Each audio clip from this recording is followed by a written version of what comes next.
You know, I don't want to perpetuate any kind of toxic behaviors, but I don't know if robots have. Look, I don't think clankers is a cool word to use just because you're just filling in the blanks for other slurs you want to use, and you're banking on the irony of saying the slur. But I mean, I don't respect AI or tools. They are tools and machines. And how do you feel about wirebacks? I don't like that one either. Again, it's too close to just like I said the slur, but I didn't. Wink, wink, nod, nod. You know, I don't think you got otherized robots like that. But hi, I'm Henry. I'm Jacob. And this is Technopoverty. We are out of hell, Jacob. We were playing Heartworm tonight. Are you sure this isn't hell? Well, you know what? It is HAUNTEMBER. We are beginning a block of spooky horror games. Heartworm is an indie horror game from 2025. I think this came out literally like 2 months ago. Oh, nice. Yeah. It's made to look like a PlayStation 1 game. It's very Silent Hill 1, Resident Evil 1 inspired. There's some intentional like graphical dithering and stuff. If you see the title up there right now, you can see it's kind of pixelated. Yeah. Let's let this little video play while we talk about what we do here at Technopoverty. We read books as an excuse to play video games. We play video games as an excuse to read books. Tonight, as we play Heartworm, we're going to be talking about Siddhartha. That's the novel by Hermann Hesse from, I believe, 1922. Yeah, because he wrote it right after World War I. Yeah, Jacob, have you ever heard of Hermann Hesse? The name kind of sounds familiar, but it doesn't, nothing specific. He won like a Nobel Prize for Literature in the 1940s. I believe he passed away in the 50s. His published work didn't get translated into English until like later in life in the 50s after he won the Nobel Prize, and like Americans were like, ooh, maybe we should check this out. Gotcha, yeah, maybe he had something good to say. But so Siddhartha is the story of a young Indian man who lives at the same time that Buddha does. And it's kind of just a short, as you can see, very small novel, just about him going on like a journey of self-discovery and like just going through all kinds of experiences in the world. And it's kind of a Buddhist light novel as far as like, it has 12 chapters. The first 4 follow the 4 Noble Truths of Buddhism. The last 8 are kind of modeled on the Eightfold Path. It's kind of a brief, breezy dude's life story that walks you through kind of like the concepts of Buddhism. Very popular with hippies in the 60s.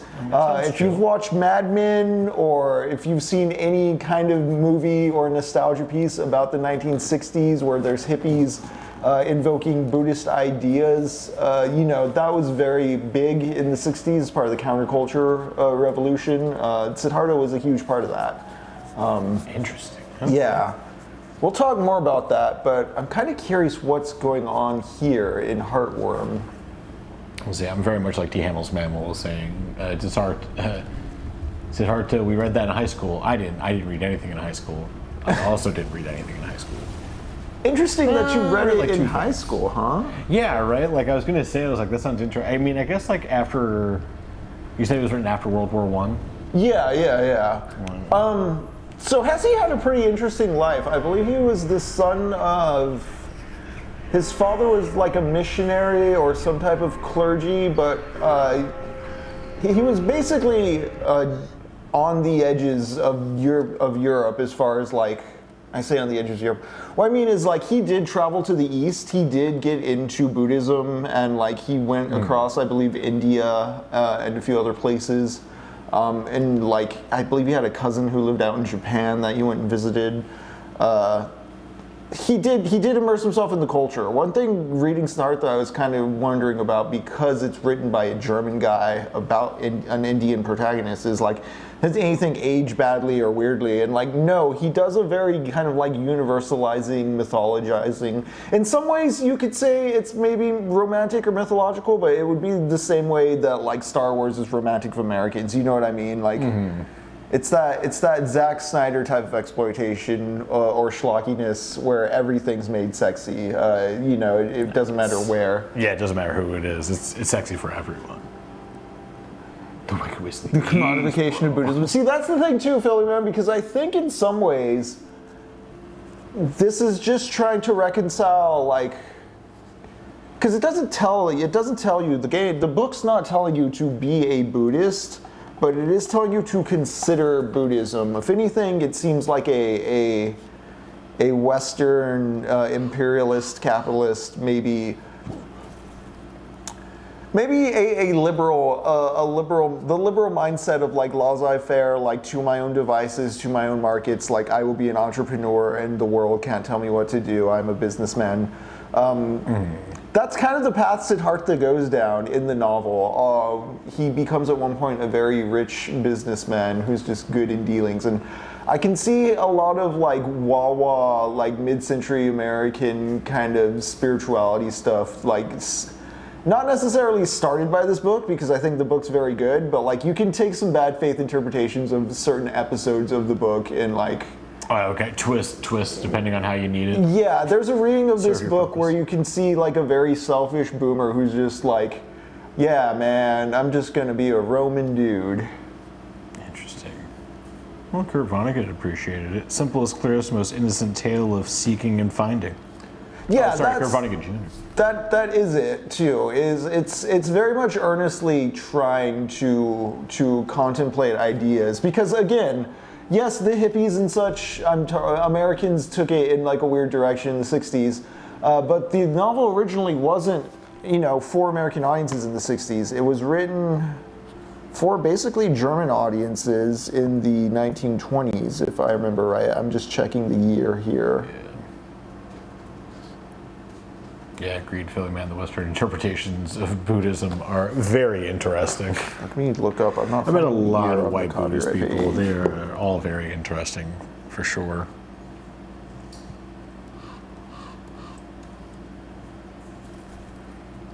Yeah, 1922. I just wanted to double check that. Yeah. Thank you, Mr. Hesse. All right, let's start Heartworm. We've been talking about books long enough. Chat, let me know, is the music too loud in comparison to our voices? Yeah, it's like we're burning in. Right, Philly man. So like again, Hesse was a very world traveled person. He did put in the work as far as trying to understand the religion and spirituality goes, and a lot of what he... My read on the novel is like in the wake of World War I, he's writing for like a German youth looking for meaning after such like a big existential terror as a world war.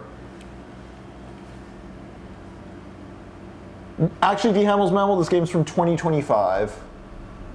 I'm gonna go with tank controls because I like tank control movement. But I'm gonna go with the modern. Should I do the tank aiming, Jacob? Oh God, I hate tank aiming for sure. I kind of, because it's photography, it seems like the aiming needs to be a bit more specific. I want to go with modern, but we're gonna leave the tutorials on, leave subtitles on. Yeah, true. Steve Jobs did put the BS in Buddhism. Let's begin the game. D. Hamill's Mammal. It is Heartworm.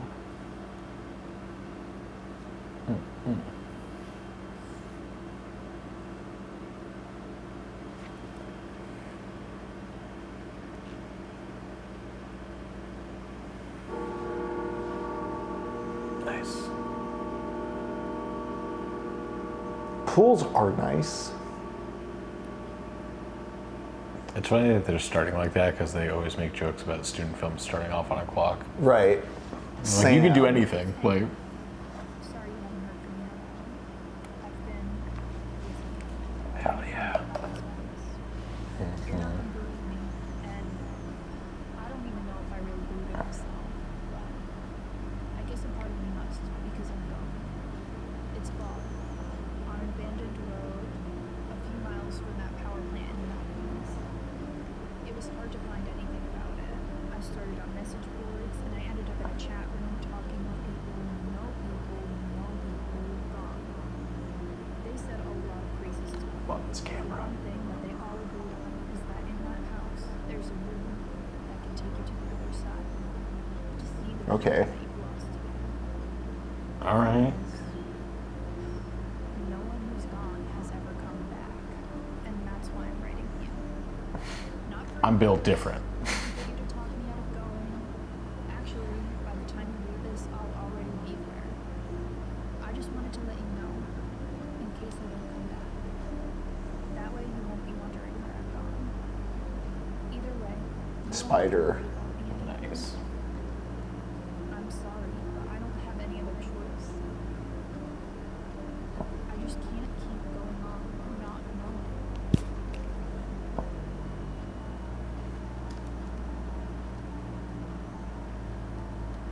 I'm loving everything about this setup right now. Yeah, nice control of tone. Yeah. Loving the 4-3. A classic being dropped off at a car at the end point. Gotta go make it to a house. Just like Resident Evil 4. Survival guide, movement. It loves to move you around.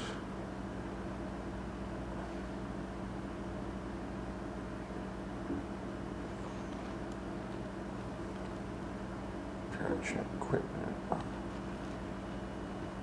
Okay, cool. I love this graphic style too. The like intentional low res. Yeah. Okay, what do we got here? I see some.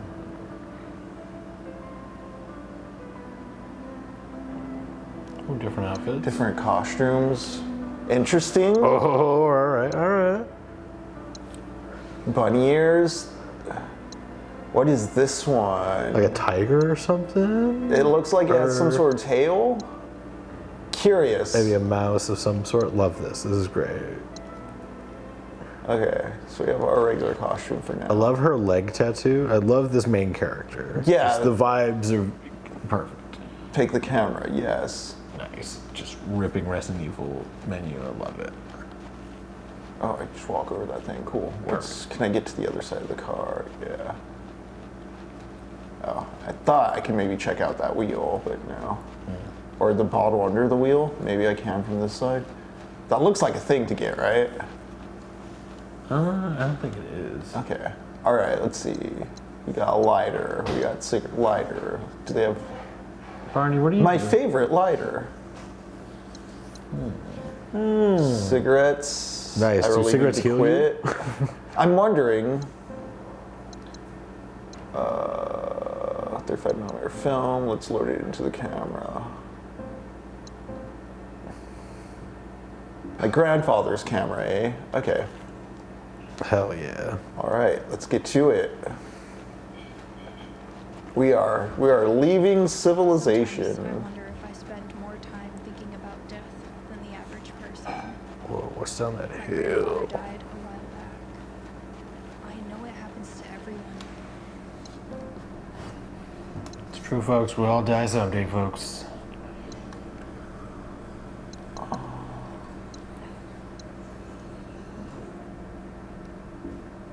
But it almost feels like I'm obsessed. It's frustrating. No matter what I try, my thoughts always circle back to the one thing I can't control. My own mortality. Damn, yeah, I true. came all the way out here not knowing if I'll get the answers I need. I just hope it's worth it. Has she said who she's looking for? We just know that it's someone that she's lost, right? Yeah, I think so. I haven't heard of any specific characters. Ooh. Perfect. I know I'm supposed to go in the house, but what's over here? Yeah, no, check it out. Road closed, goes out to like the nuclear This whole plant. fixed angle background, I'm loving it. Yeah, I want. But the thing is- more games like this, truly. So if I equip my... Okay, so... Devil's mammal. I thought about my mortality today at work today. Swallowed it and got the bag. Dude, same every day. Ooh. Pleasure Beach 1. Just remember Devil's I mammal. finally went to explore Pleasure Beach today. It's been on my list forever, and the forecast was perfect, but unsurprisingly, I ended up over my head. Oh, I got there, everything was pretty normal. There were folks on the shore having a picnic, enjoying a beautiful summer day, and the usual kids messing around on the playground across the street. I grabbed my camera, locked my car, and started making my way across the land bridge. It took maybe 30 minutes to cross, longer than I expected. The island seemed to be completely empty, so I began searching through the abandoned homes, confident in my solitude. So many of them were destroyed. The roofs and walls collapsed from years of disregard, some houses so decrepit I couldn't even enter, but there was just enough left that I began to really feel bad for these people. They had no time to pack and leave. Family photos were strewn across floors and belongings were still packed in drawers. I even saw a table that looked like it had been set for dinner however many years ago. My sympathy turned into suspicion as I ventured further. Many of the houses had the same red graffiti in their attics, markings and symbols I'd never seen before. I assumed it was just from kids messing around, but something about it began to trigger my paranoia. I noticed the sun was setting as I reached the end of the residential area. It was strange. I could have sworn it had only been a couple of hours. The last time I checked my watch, it was before noon, but now the clock read 7:30 p.m. I brushed it off as it just losing track of time. It was frustrating. I hadn't even gotten half the town, but I knew I had to head back. The land bridge would be submerged soon if it wasn't already. The land bridge. Yeah, the land bridge out to the island. Sure enough, as I turned the corner to where I had entered earlier, I was greeted by nothing but the sea. The entire land bridge was underwater. I was stuck and alone, or so I thought. Creepy. Woohoo.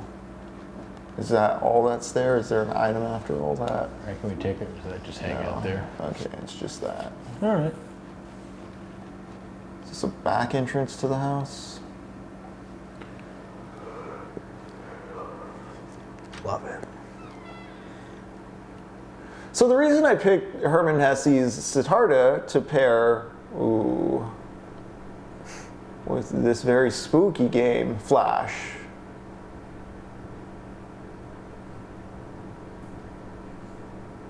Not aiming and pressing the right bumper. Nice. Oh, that is Such a cool concept. Okay. Oh, that's horrifying. Okay, yeah, I can see. Oh, this is such a great. Okay, Pleasure Beach 2. Okay.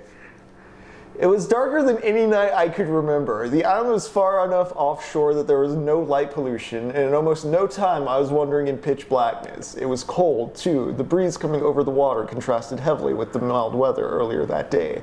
I didn't have much of a plan, but I knew that if I was stuck, I would have to find my place to stay warm. I made my way back to the houses, which were much, much more terrifying in the night.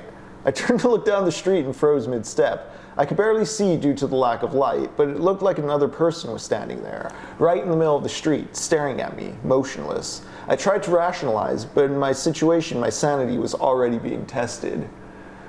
I called out to them with a strained hello, praying to God that it was just some teenager, not whatever nightmare my mind was conjuring. No response, no movement, nothing.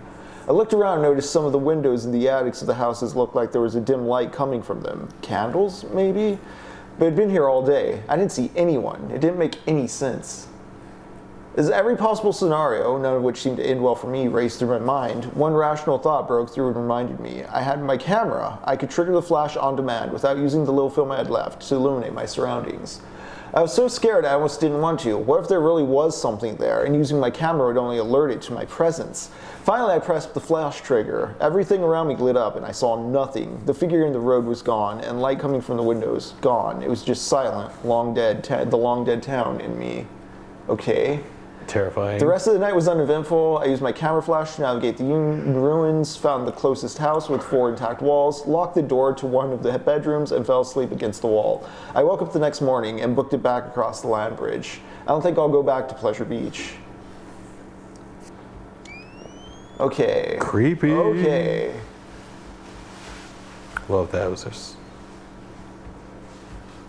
Well, that's a cool. That's a cool angle. Yeah. Okay. Can I step back outside or? Okay, I can. Interesting. So the reason I picked Siddhartha is because I played the original demo to this game, I think in 2020. It was part of the Haunted PSX demo disc, which is like a little annual collection of horror indie projects that come out in October in a little demo bundle, and this one just really stood out for me.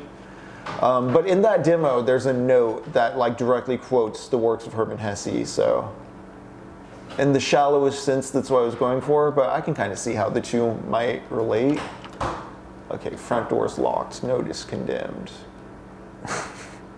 Do not try other door. Okay, I just wanted to, corner looking For sure. Resident Evil brain. It looks like everything out here is cool. It's gonna be so Wait, can messed you up walk when it's through the dark grass? outside. Oh, actually. On that side. Yeah, even like around the back of the house too, right? Or no? Nah, there's an invisible wall there. Dumb. Yeah. Good instinct, though. Actually, let's see what's on the other side of the house. Oh yeah, it does look like there might be a little something maybe. This art style is great though. Especially because, like, yes, pre-rendered, but then you do this and you're like, oh wait, it's just fixed camera angles and really good resolution. Yeah. Oh, okay, so there's another door here. Solidly blocked off, nothing getting in here. Okay, so we have to go through that back entrance. Okay. Wait, can you go off to that side or no? Like, is there a path or is I just being crazy? There's like a stack of wood. Oh, okay. Been there for years. Nothing creepy in the windows. Right. Anyone looking at me from anywhere? All right. All right. Man, this game is. I am loving everything I'm seeing about this game so far. Yeah, it had a certain mise-en-scene when I played the demo. The way all the parts were coming together, it had a mood, it had a tone. It seemed like it had themes and story stuff alluded to. Plus, it was just really tickling my want for an old school Silent Hill. Like, all right. How about in here? Okay, so I can do this. Oh, cool. Okay. So as long as you're not in that mode, you can flash your camera. Yeah. Okay. Whoa. Okay. What a fucking cool gameplay. Can I hit this light switch? No, but I can go through this door. I'm scared. Creepy. I do have infinite flashes, D. Hamels Mammal. I do like being able to do this over the shoulder investigating before walking into a room. Yeah.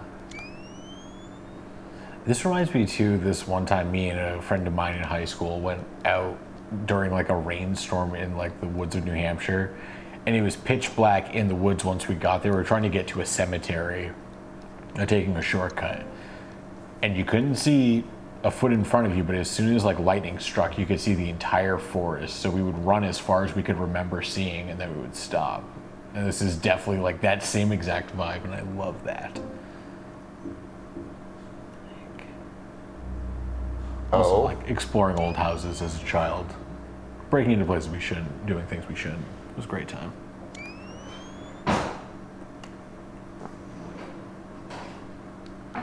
Ooh. She should open the fridge.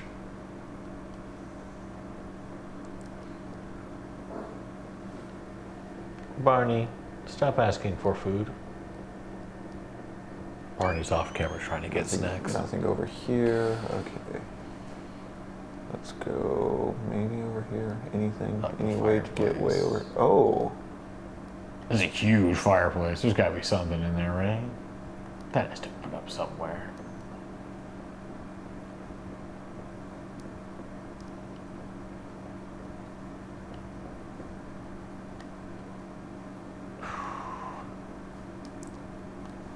This is a nice little patio. Yeah. Father's Journal 1. I finally put the pieces together the day you asked what John was. First I was confused, thinking maybe you forgot his exact address or to send a letter. I laughed and replied with the address of our the home our son had been living in for the past 2 years with his wife and our new grandchild.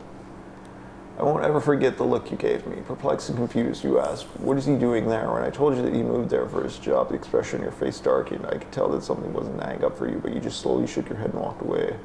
How could you forget that? I knew we were both getting on in years. Forgetting little things was understandable, but we'd gone to meet our granddaughter only months ago. I wanted to believe it was just momentary confusion. To this day, I still wish I was right. Oh no. Uh-oh. Somebody lost their brain. Oh? Anything over here?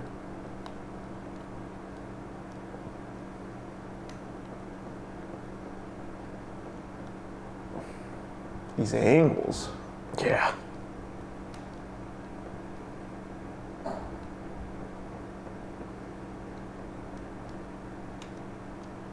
Dirty old.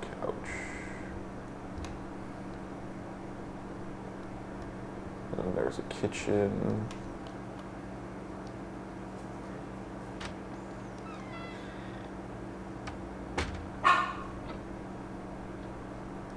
All right, I see some pills. A bandage? Sure. A bandage, sure, okay. I guess. Combining. Okay.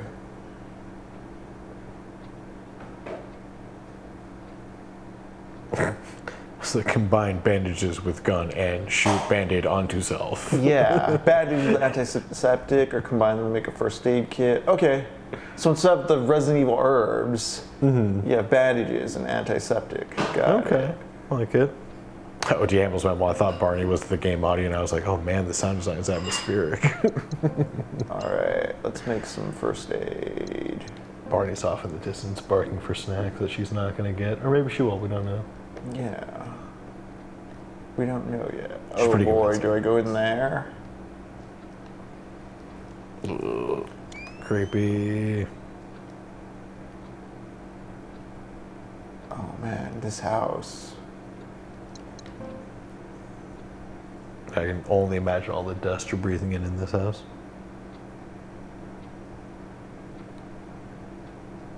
So it looks like there's a little long hallway back here.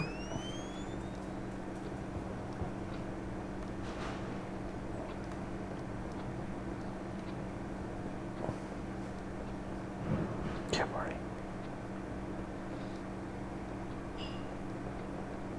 Okay, so there's nothing over here.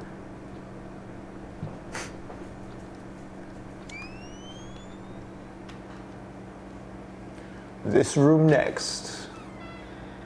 So I guess I'm just looking for the room that takes me to the other side. Mirror, cool. I guess, right?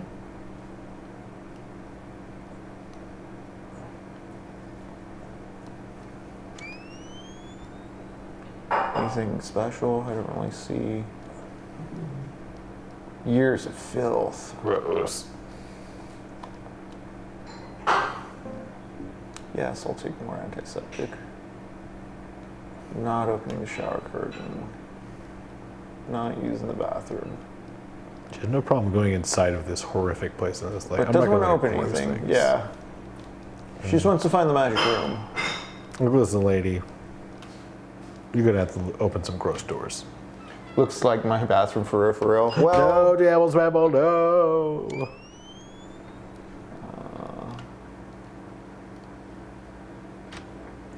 actually, is that the front door? Oh, whoa, nope. Oh, Ooh.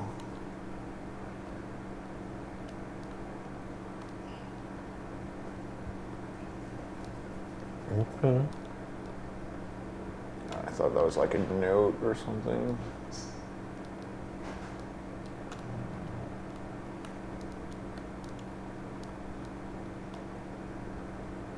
Investigating the footage. Oh, there's a note.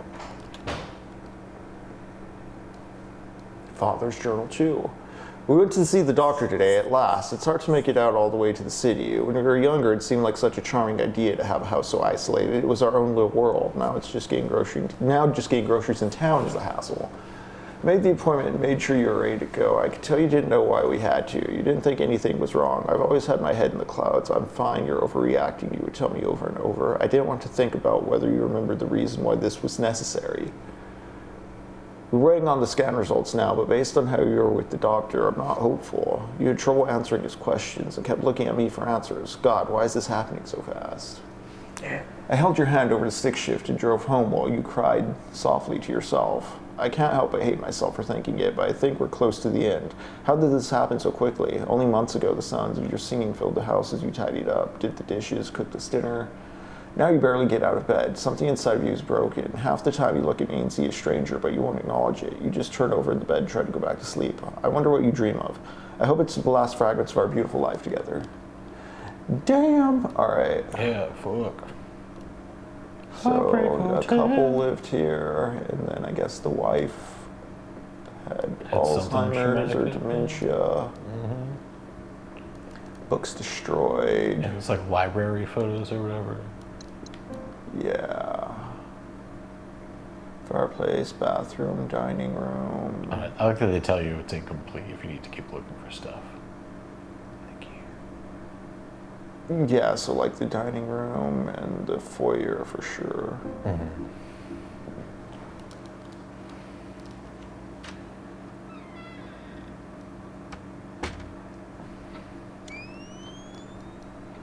Don't want to go upstairs yet. Daniel's Mammal is curious to know how we feel about the Ghostbusters movies. I haven't seen them in forever. I don't have a lot of great nostalgia for them. I don't really hate them. I don't think Ghostbusters... I remember people would hate Ghostbusters too. I remember liking it from it being on Comedy Central syndication all the time back in the day. Mm-hmm. I'm a big fan. I'm a big Dan Aykroyd fan as well. Gotcha. I haven't seen the first one in a while. Yeah. Like, I don't think I've ever seen the first one like on a non-TV edit. Oh yeah? We should definitely watch it this Halloween.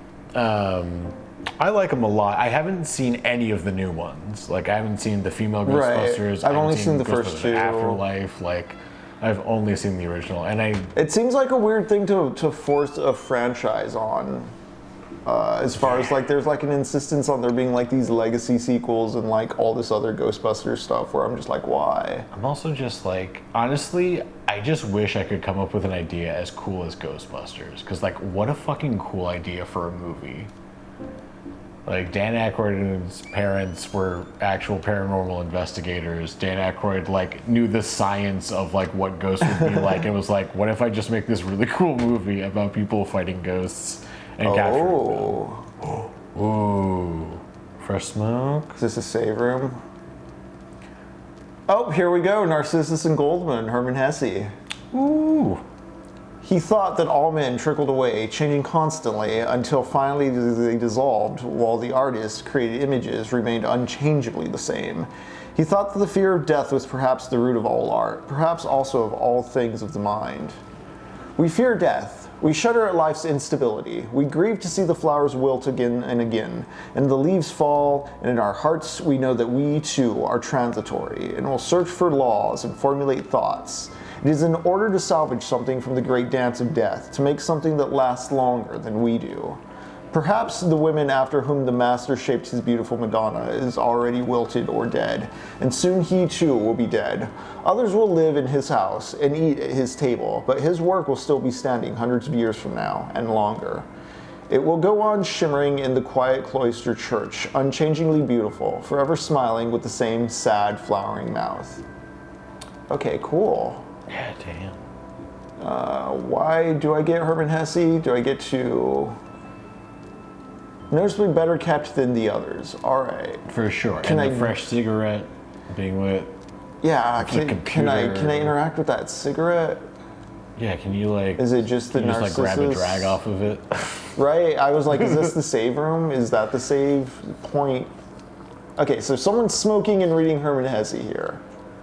Honestly, that'd be so cool if you saved on a floppy disk to save. Like each time you just find it, it's like, quick, put the files on here and save the game. Okay, Resident Evil rules with the item boxes. You have okay. I think maybe the computer is a save terminal. Let's see. Dude, hell yeah. I'm going to... Oh, I have a lot of film in storage. Is there a limit to how much I can load into my camera? Oh yeah. Oh man, Daniel's Mammal also reminded me of the Who You Gonna Call, because obviously Ghostbusters. But Harry, do you remember the live-action Casper movie? Yeah. The very opening with Dan Aykroyd coming out with like, "Who are you gonna call?" and he immediately turns out just somebody else and just drives off. Vaguely. Arguably one of the best and scariest like Disney movie openings. There's like a guy who has his head turned around that's really gross. It's kind of horror-ish. It's great. Great time. Mod. I can mod the camera. Oh, I wonder. Oh, maybe like a longer flash or stuff. Yeah, I wonder that. Okay. Yes! Yes. Dude, I love this. This is so great. House Study 1225. I still remember having to load games with a floppy disk on like a really old computer. See, I never had to do that. Or, Oh yeah. yeah. Let's swap it out with that for now. I had a friend of mine in high school, whenever he didn't like do a writing assignment for school, he would just like bring in a floppy disk knowing the school didn't have floppy disks. He's like, oh, well, my computer's really old at home. So I guess I'll just bring it in tomorrow printed. It's beautiful. Beautiful work, truly. All right. It's true. Bro's very old. Yes. Let's go through this door over here. I don't think I went through this one, right? No, I don't think No. so. Oh. Oh.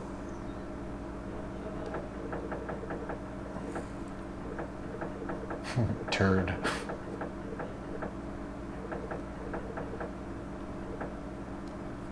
I don't know. Okay, so that door's locked.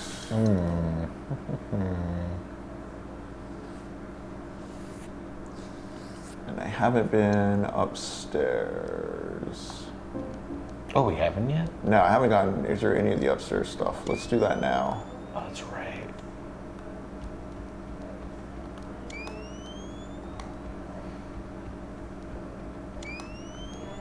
Creepy. All right, which door should I go through first? Let's go through this one first. Yeah.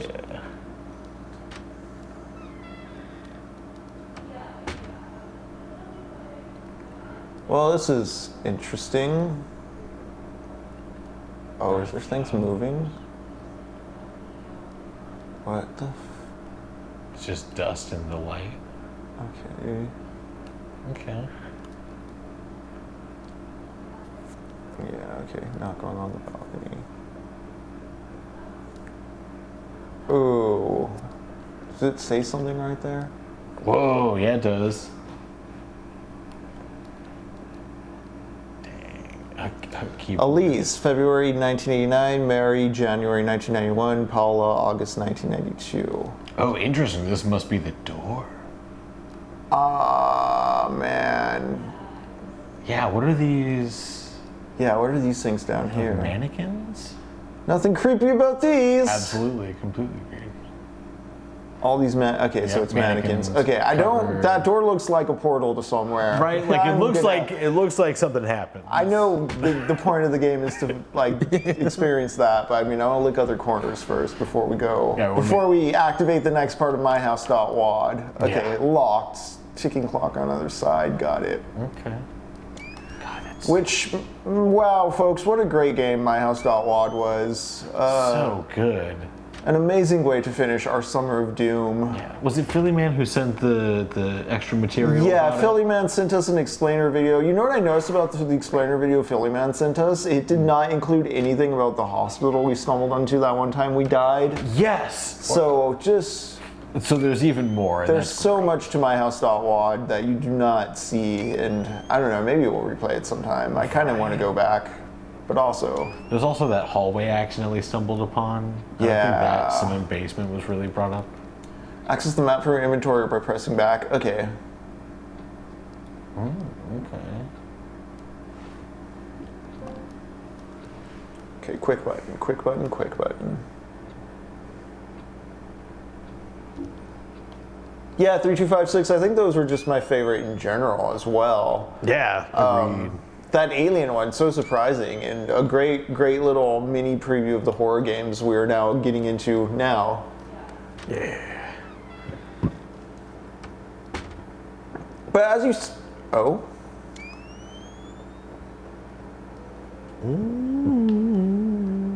There's a note. Oh. Secret attic room. But as you saw in the save room, there was a direct quote from Hermann Hesse. I'm going to talk more about Siddhartha as we explore this house. But first, a note. Bedroom poem. Only a few days to notice how you used to be. The changes were minor at first. Forgetting your ring, leaving your keys, staring into nothing, like you knew it was coming. And I saw it all too late. The bed you were buried in, trying not to be seen, ghosts in white coats, what a terrible thing. Strangers' goodbyes, dreams of hearing you sing, the hour burns forever, 12:15. Nice.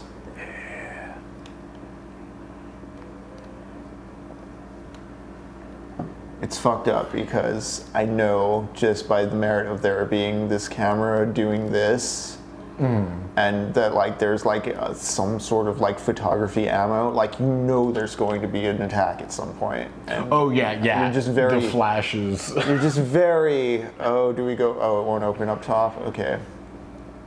How do you know you didn't climb? When does the encounter drop? You know, like when am I Yeah. gonna have to? Oh shit! Got to use my flash. Like. It's so funny and interesting that like this house is near that like industrial plant. Yeah, I'm kind of curious what the factory is Yeah. gonna be part of. Like it's kind of almost gives Stranger Things vibes a little bit, but like in a good way. Did they poison the old lady? Oh, whoa! All right, what was that thing? It's like a huge. Just a pile of shit.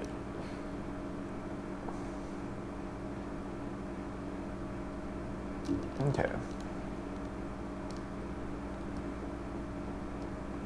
We will go this way.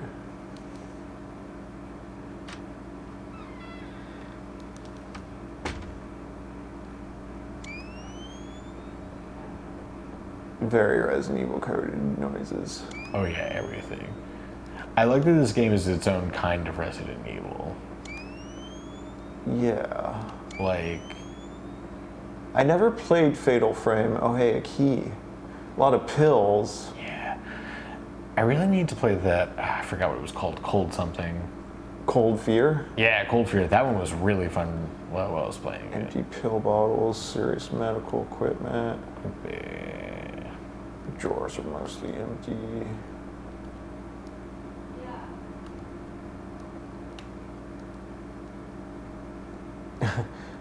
Mostly mold now. Just junk.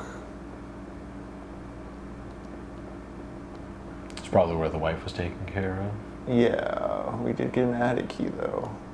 Okay. Yeah, there's no more static here.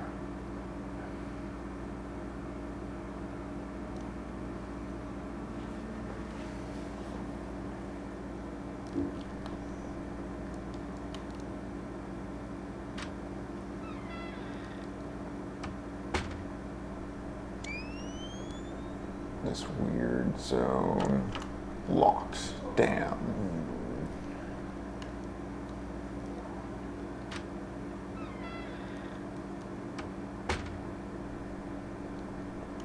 Oh, cool.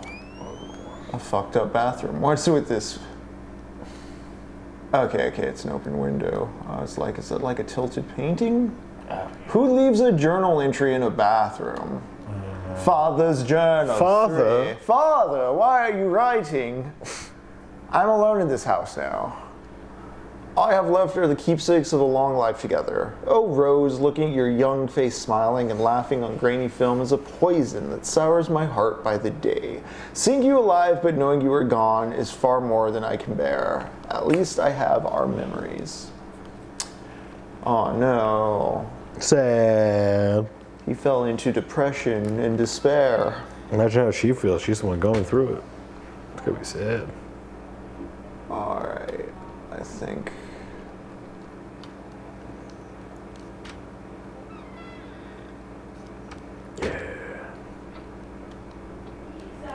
I think I'm pretty enraptured by what's going on here. I haven't talked too much. The shelf is completely empty. 12:15 was the time in the poem, right? Yeah. I think if there's a clock puzzle afoot. Lots of self-help stuff here, eh? Okay. I wonder if that's why the Hesse's here. Hesse does have a sort of inspirational self vibe. Put on that 12:15. 12:15. Tight. 12:15. Does that just open up the shortcut to the next area? Let's see what's back here. Right. Gotta love that noise. Whoa. Ooh, tapes. We found the Epstein tapes, guys. Lots of tapes. We found. Whoa. Oh, you're gonna be running through this at some point. Oh shit. Something is gonna be chasing Oh. Whoa. you. Will you take the M? Sure. Rose. Oh. Her Oh. name's probably for the. Oh yeah, the Rose. Yep. Okay. Okay. All right, Rose. Is there something else I'm looking at? No. Okay. Anything? Yeah. So the self-help wall was bringing to mind Hesse, because Hesse is very much about like that Buddhist sense of like detaching from pain and suffering and kind of becoming above that. He has some great quotes about becoming alone and becoming so familiar with your own self and solitude that you're comfortable to like sit there and meditate. He was the German boy getting all the European dudes into that shit. Interesting. Again, it's coming from a place of World War I just happened. The German people are. Trying to reconcile everything. Yeah. Wow. Very dark. Okay. Cool. This is back up this way. Oh, okay. Yep. Okay. So we looped around. Yeah. Do you want to do that downstairs, whatever, the rose room? Did I want to go up to the attic though? Is also the thing. Are those other rooms? It's kind of tough with the sparking stuff, honestly, to tell what's complete and what's not. At least from this distance, from the TV. Yeah, that the we foyer. are. You're still doing something in the foyer. Yeah, I'm in the know. foyer right now. I just came out of that door.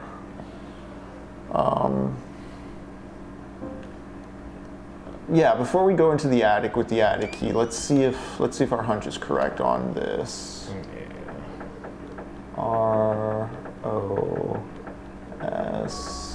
Yep. Okay. Okay. Captain Quasar, honestly, I need to check out. So Narcissus and Goldmund was just quoted in a note we found. And the glass bead game, I had never really heard of, but the Siddhartha copy I have has an intro that was talking it up in a way that made me very interested. Oh shit. Do I want to go in the basement or the attic? Seems to be what I'm at right now. Oh, okay, cool. Oh, what was that giant? It's just red. I want to say basement, but like as someone who grew up around basements, they're horrifying. Yeah, Captain Quasar, that's also what I liked about Siddhartha and why I think it's not just like Europeans doing woo-woo shit with Buddhism, is it seems to really question the idea of self and like just like the concept of passion.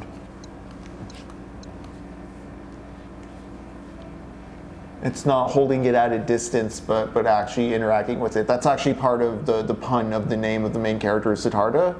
He is not the Buddha, but he does meet the Buddha in the novel, and Buddha goes by the name Gautama.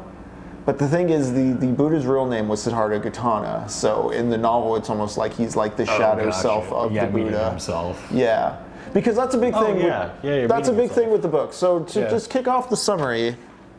Okay, first, no, I'm delaying. Now I'm just back in circles about like attic or basement. Let's go basement, because attic seems like it's like. It feels like that's the portal. That's door. where God is. That's where the supernatural entity I fear is going to sweep me off into the shadow house. That's where the guy in the box on the front cover of the box is going to be. You know. Well, technically, I don't think there's a box for this game, and it would be the main character. But yeah. She's going to have to face herself and her true demons. Survival guide, pushing. Classic. Okay. If you're near a pushable object, a prompt will appear. Okay. Nice.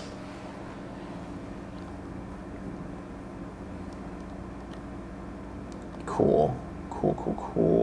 Oh, nice. And I'll have that little. Again, this whole behind the shoulder camera aiming, but fixed camera exploration. Real. Ooh. Oh, God, I love those angles. So Siddhartha is the son of a Brahmin who's like just a respected it's a respected social class in India, kind of like a priest figure almost. he grows up Hindu, and one day he tells his dad, like, he has so he's basically a prince in terms of, like, you know, everybody likes him, he's handsome, he has all the wealth and privilege of his social class in the world, but he feels empty. And he realizes, like, oh, there's something I want that none of this offers. Like, this is all my family stuff, this is all my father's stuff. I don't want, like, none of this sparks, like, within me a passion, or, like, it doesn't feel true or real.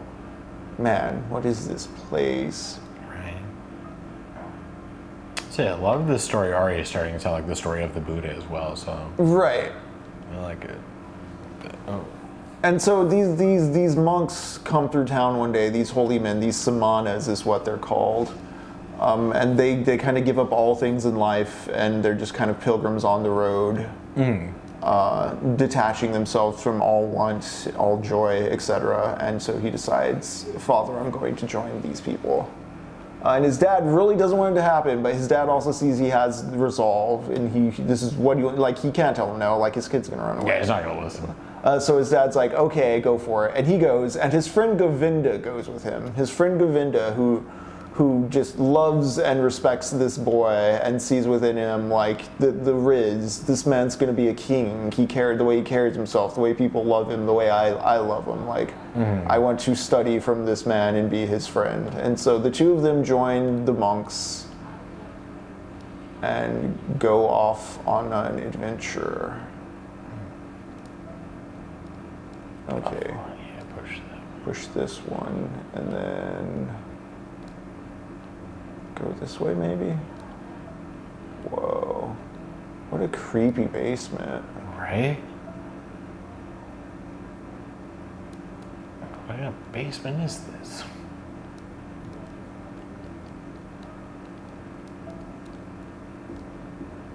Oh, shit. Oh, no. No! Oh, no.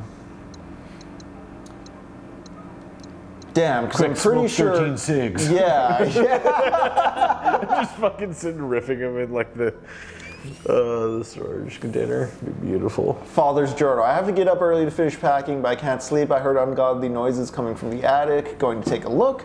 I haven't been up there in years. Not like I have anything left to lose. Okay, what can I...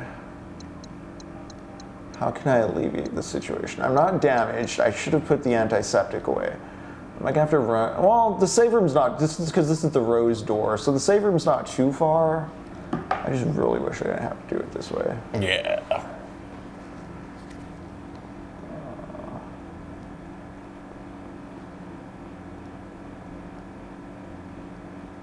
But we know where the party is.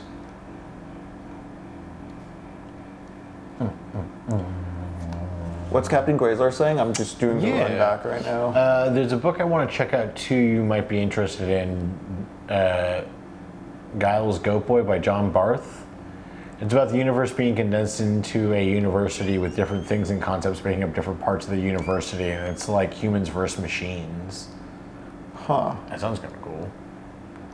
Have you read Children of Time by chance, Captain Quasar? By I think the dude's name is Tchaikovsky. It's like a Russian sci-fi author.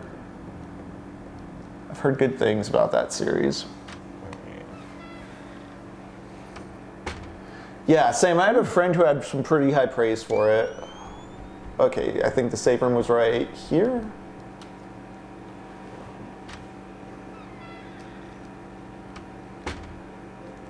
Yep, with the comforting music, yes. With the Hermann Hesse writing. Boom, boom, boom.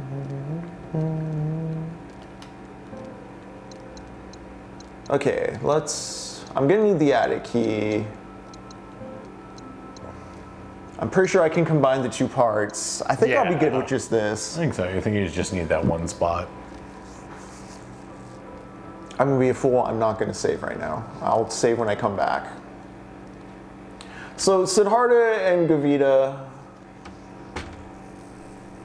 they hang with these monks for like 3-4 years.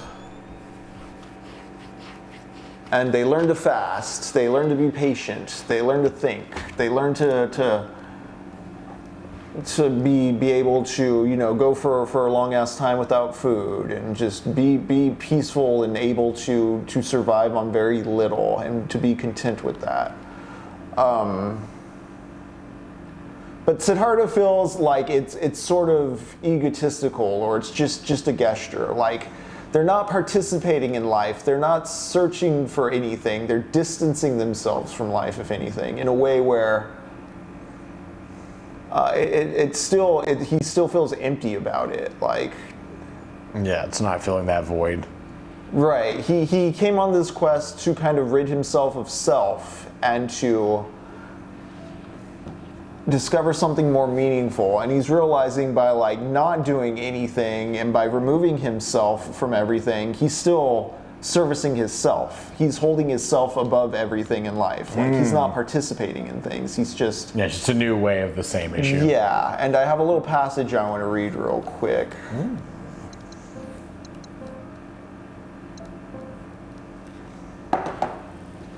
We've created the emblem. We have the attic key. I'm pretty sure we can just go to the attic soon. It's a heart emblem too. I like that.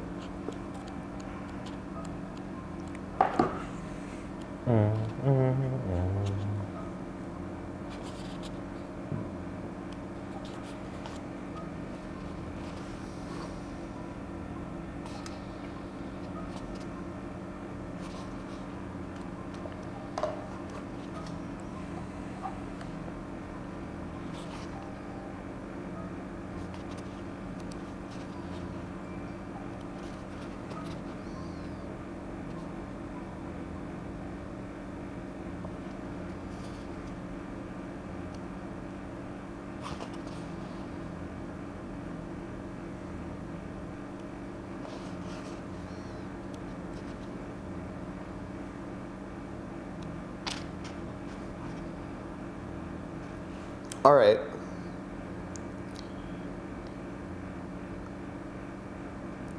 Now Siddhartha asked, "How old would you say is the eldest Samana among us, our venerable teacher?"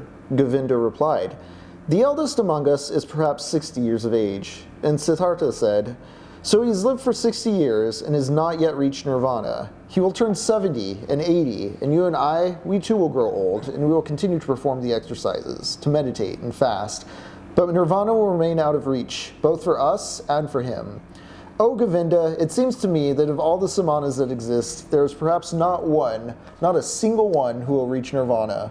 We find consolations, we find numbness, we learn skills with which to deceive ourselves, but the essential, the path of paths, this we do not find." "If only," Govinda said, "if only you would not utter such terrifying words, Siddhartha. How is it possible that among so many learned men, among so many Brahmins, among so many rigorous and venerable samanas, among so many seekers, so many who are deeply devoted, so many holy men, none should find the path of paths?" But Siddhartha, in a voice that held as much sorrow as derision, a soft voice that was in part sad, in part mocking, said, "Soon, Govinda, your friend will leave behind this path of the samanas that he has traveled so long at your side. I am suffering from thirst, Govinda, and upon this long samana path I have found nothing to slake it. Always I have thirsted for knowledge, always been filled with questions. Year after year I questioned the Brahmins, year after year I questioned the holy Vedas. Perhaps, O Govinda, it would have been just as well, just as clever, and just as solitary, had I put my questions to the rhinoceros bird or the chimpanzee. It has taken me long to learn this, Govinda, and I still am not quite done learning it. That nothing can be learned. There is, in fact, and this I believe, no such thing as what we call learning. There is, my friend, only knowing, and this is everywhere. It is Atman, it is in me, it is in you, and in every creature. And so I'm beginning to believe that this knowing has no worse enemy than the desire to know, than learning itself." You can spend all the time making all your plans for the perfect little execution of whatever, and just perpetually hold yourself in that position of like, oh, I'm still learning, oh, I'm still learning, oh, I'm still learning. I just need to learn this next thing. And Yeah. I'll learn this next piece before I do the thing, but I'll know exactly what I need to do. And I believe firmly in self-education and learning, but you have to learn pragmatic things, applicable things. Yeah, you have to do something with the information. With the information, yeah. I mean, yes.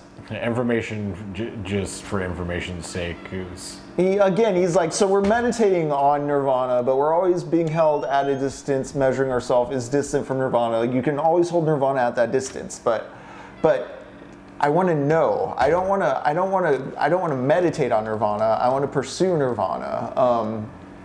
And so this is like a big driving tension for the rest of Siddhartha's story. Is like he doesn't know if there's what is the difference between wisdom and knowledge, basically. Like, there are things you can teach yourself, but like there are things you only learn after the experiential, and so that's what Siddhartha decides to pursue, the experiential. Gotcha. Experience as much as possible. Yeah. Hell yeah. All right, let's go up to this attic.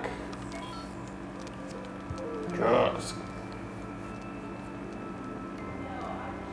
I think we're ready. I just really dig everything this game's got going on. Like, Yeah, really we haven't had to shoot a single thing. We haven't had to fight a single thing. But it is a world that we've just been hanging out in. We've been you're getting the vibes. We now have this whole story about a man who I guess his spouse had dementia or Alzheimer's, faded away. We have an attic and an amulet. I guess he discovered some sort of magic in the attic. Let's see what that's about, Kinda because I forgot don't think about we the have anywhere else to mannequins. go. I'm gonna read this one more time. Yeah. Elise, February 1989. Married, January 1991. Paula, August 1992. What could that mean? 89, 91. Right, does it change if you go to other parts of the wall?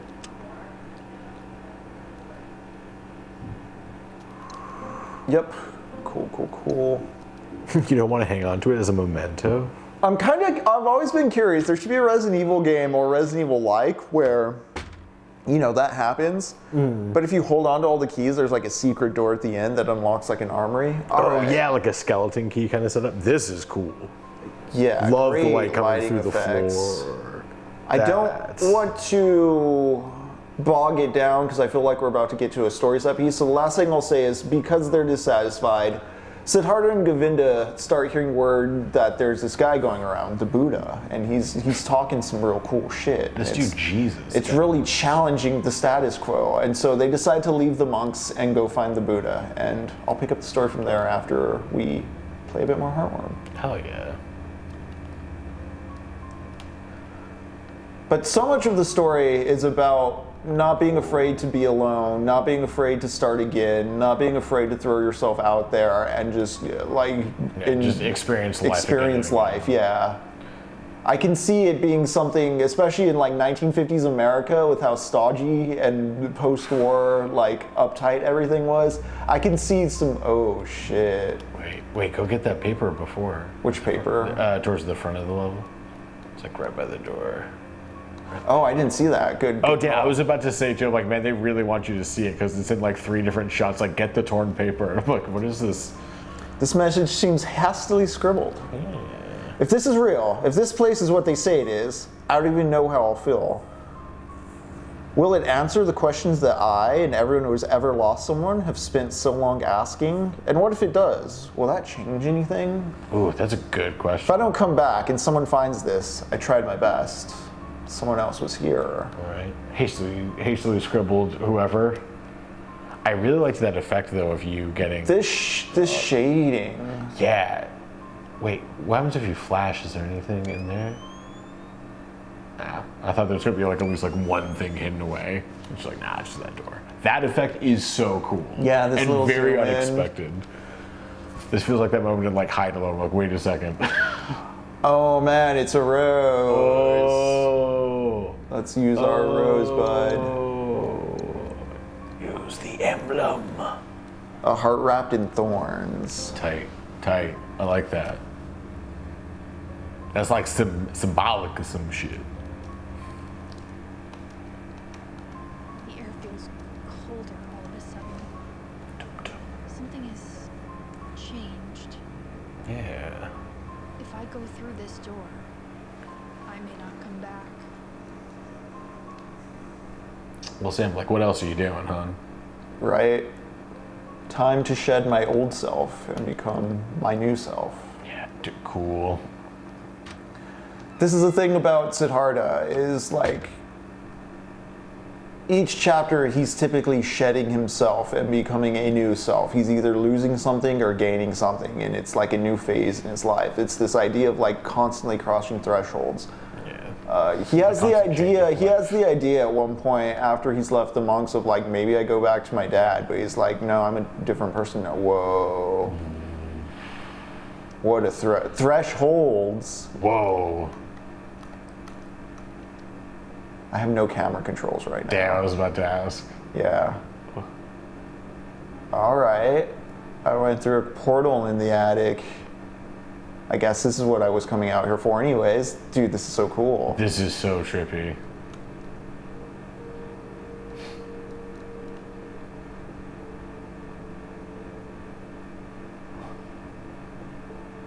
God, the noises are gross and weird. Love it.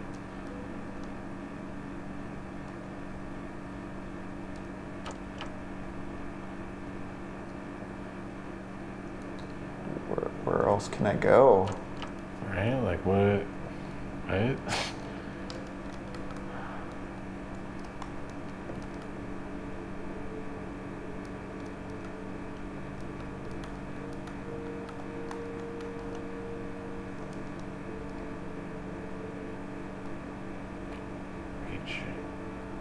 Wait, that break? Did you jump down to other one?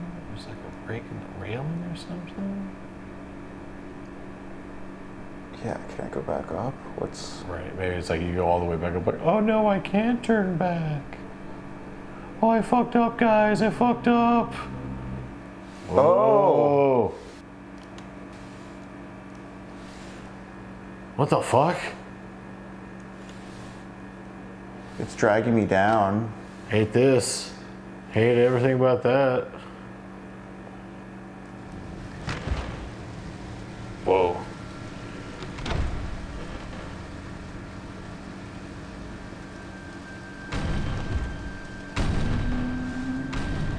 Quick, take its picture. Right? Creepy.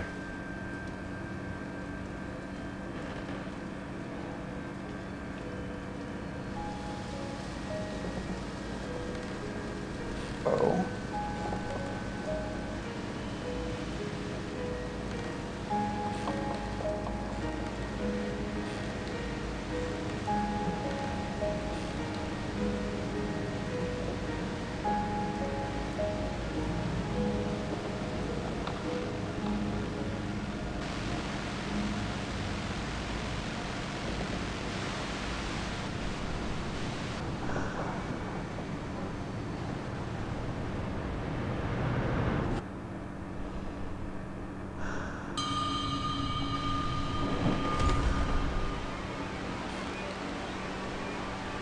Cool leg tattoo indeed.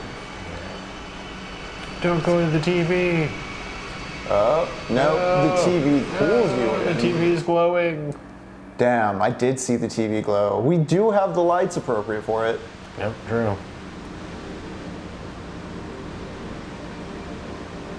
Ew, gross. Got that all over TV. ourselves. Got that TV on us. It was this basic cable all over me. Whoa.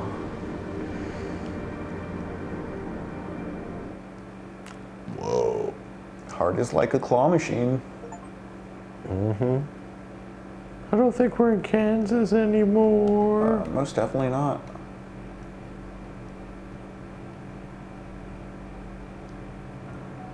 What just happened?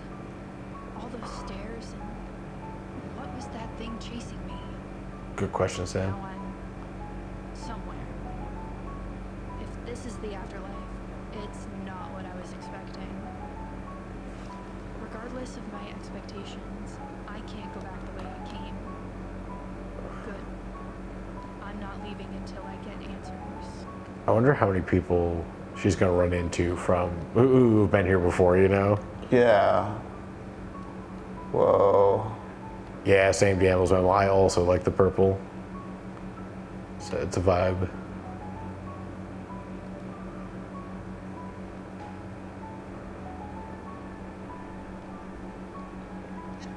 Yeah, maybe you can find something that goes in there. What the fuck is that?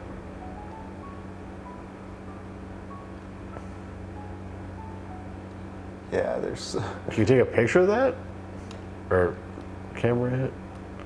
Okay, I was like, I couldn't tell how far away it was. The anomaly.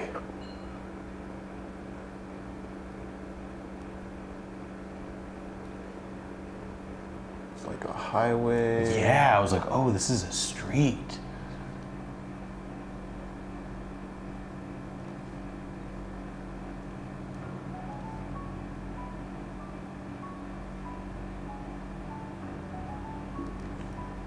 Okay, Oh, interesting. I'm gonna go read that book real quick. Yeah.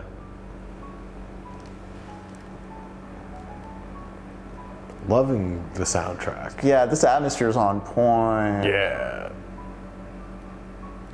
Because I think that's where I should probably go. That looked like it led to like an area. I feel like we're in like a hub world for like a Souls-like, you know? Yeah. Yeah, see like the Yep. like next level area, and there's probably some shit upstairs.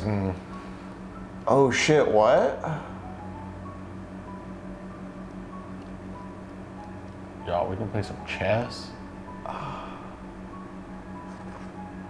Wait, whoa. Whoa, it moved? Okay. Oh shit. Henry, are you any good at chess? I only played it a little bit.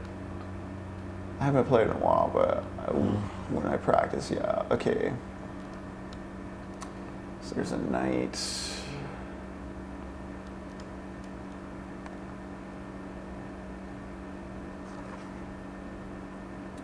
Oh man. So if I do that, it'll take his knight. I'll take my pawn. Let's go there. Let's antagonize him. Okay. Yep. I'm in check.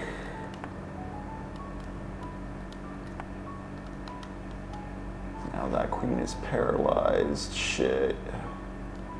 All right, queen for queen. Let's trade. Can I not? Why can't I? Would that endanger my queen too much? I boned. Oh wait. No, I didn't.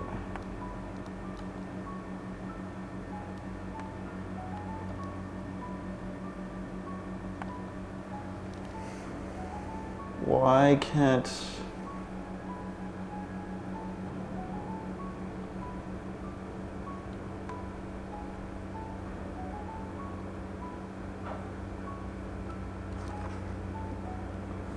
Fuck.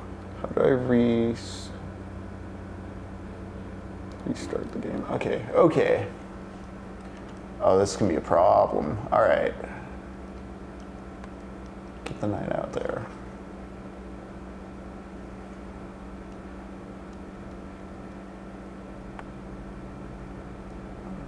Pawn out there. Okay. Boom.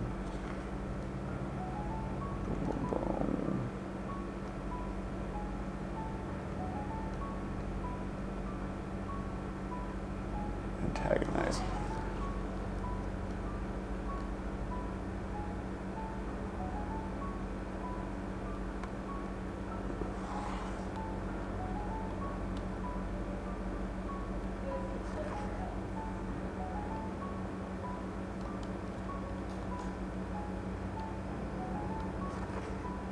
Haha.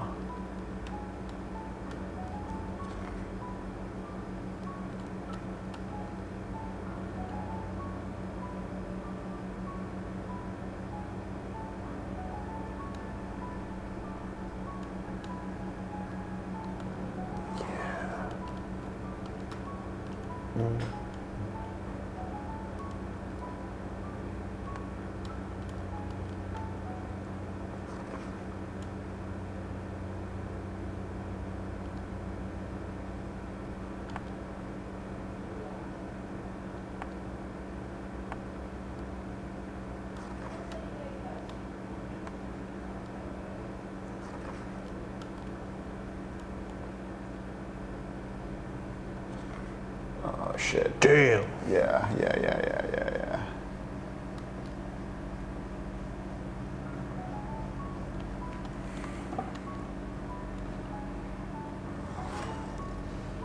that queen's gonna fucking challenge my shit.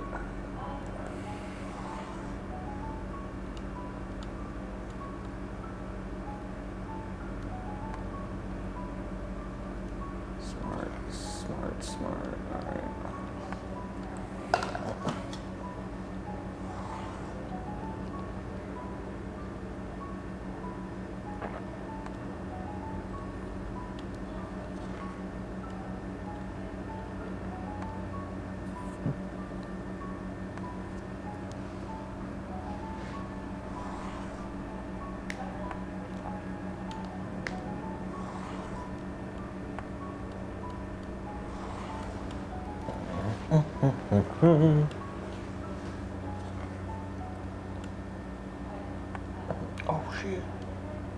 Oh shit, Hamlet. Eat it. Yeah.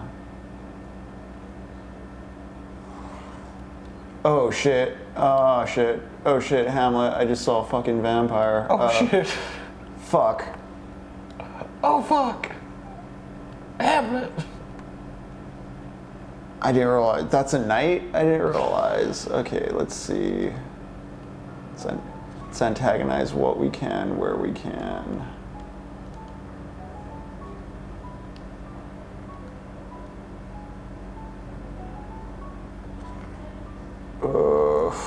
Oof. The queen, I need to... Oh. No, dude, eat it. Why can't my knight... Dog, you can do that. That's the whole point of that. Oh wait, knight. is that... Oh no, because there's a bishop there. Okay, I'm fenced in. Alright, well...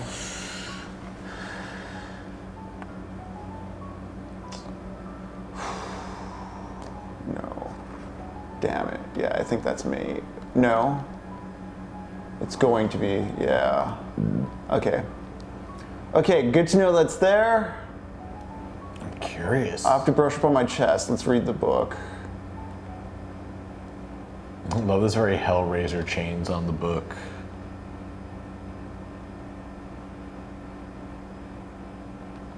Okay, it's a layers look like nothing I've ever seen before. Got it.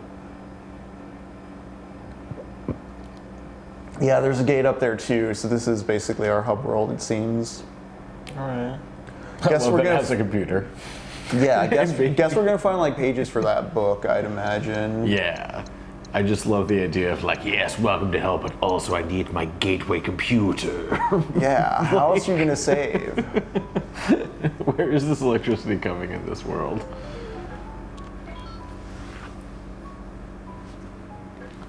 The archive, 34 minutes. Nice. Damien is one you want to check out from Hesse as well, Captain Quasar. Actually, I don't think I know what that one's about. I didn't see that one mentioned in the little intro I have here for Siddhartha. Glass bead game seems very interesting.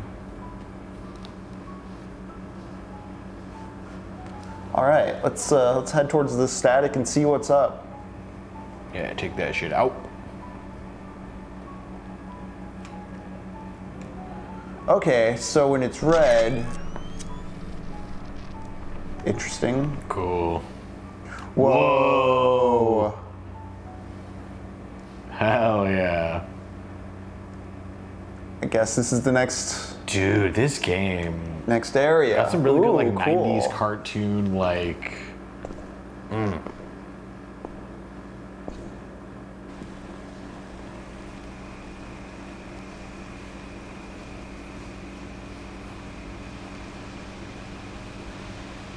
Yeah, the Grim Fandango pre-rendered background adventure game stuff. Monkey Island. Those would be interesting to go through at some point. Yeah, I've never played those. I've heard nothing but praise about them. I've played a little bit of Monkey Island, but I don't think I ever played Grim Fandango. I love this whole VHS TV wall thing. Yeah. Oh, the town with a little dim Planet St. Deli. Street deli, yeah. Dude. Of course, Street Deli. Like St. Deli. Saint Delicatessen.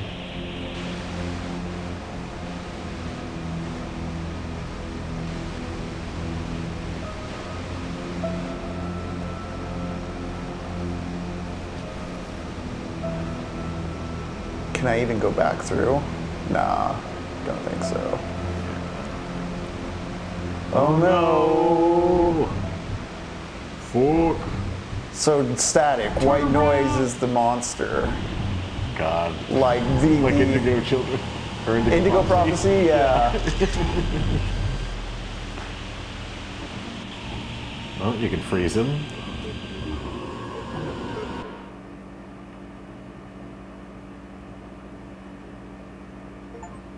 Ba, ba, ba.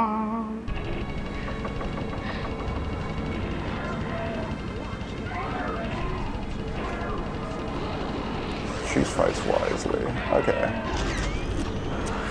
Whoa.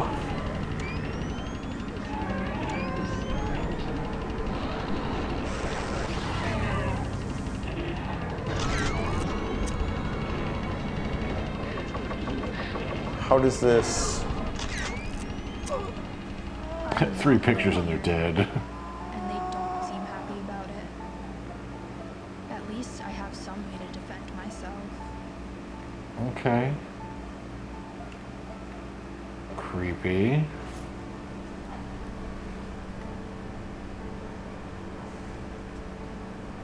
Okay, cool.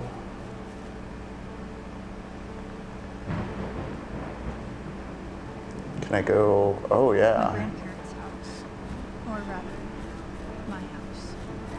My house. It feels so familiar, but wrong somehow.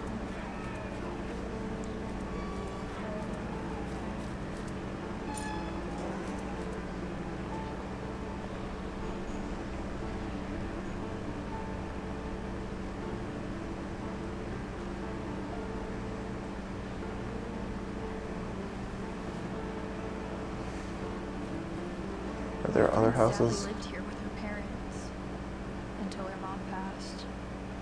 She was a few blocks away though. It wasn't this close. It's like a cobbled together memory world. Oh. Oh, okay. I can go into all kinds of places, eh? Oh, hell yeah. Okay.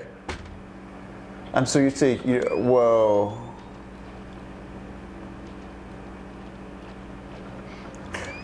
Oh, okay. Nice. Oh, it swims underwater? I'm like, do the flashes stun it? Okay, I'll worry about that later. I don't think the flashes do. I think it's only the picture. It's like the focused. I think, what, you took 3 or 4 pictures of him? I think it took, yeah, 3 or 4 shots. Headshot. It's just like posing for you. No. How far out can I go? Oh, okay, okay, okay. Whoa. Just like Cemetery Man. Dude, yes. Speaking of, for the next screening at the Technopoverty Theater, I'm thinking either Altered States or Jacob's Ladder. Oh, dude, both. Yeah, Oh, man. I think that might be the next 2 weeks worth of programming. Although with October coming, Fight Opera coming, I know we got some of the gay agenda to do the bidding of as well. That's true. Oh, We might have some weird nights. yeah. I know, for instance, we're not doing Shin Megami Tuesday tomorrow. Lux is at Fantastic Fest. Oh, nice. Hell yeah. Yeah. Oh, man. He'll be able to report back with some cool sights and sounds. I need to reach out to my buddy, Andrew Baird, director of photography on Shelby Oaks. Nice. They just had their premiere last night. I've heard nothing but great things for them. Hell yeah. Oh, that's very cool. Okay. Oh, can you do a double shot of these people? So there's a gas station here. I'll try it in a moment. I'm kind of just licking Oh, for sure, yeah. the map. I've got questions.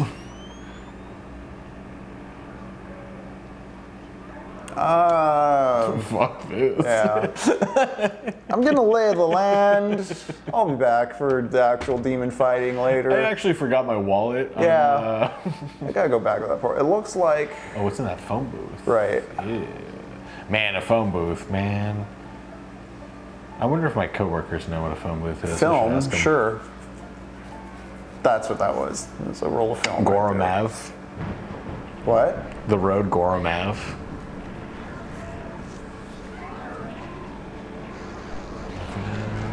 Oh, watch out, you got that spooky guy coming towards you. Yeah, fuck this.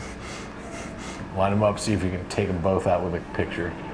That's a good call. That's a good call. That's a good call.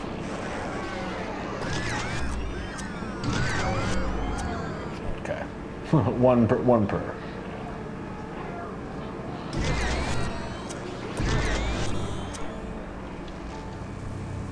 Ow. Whoa. Whoa. So, like, you slow down. They're like time creatures, maybe? Okay. Whoa, they're throwing something at you?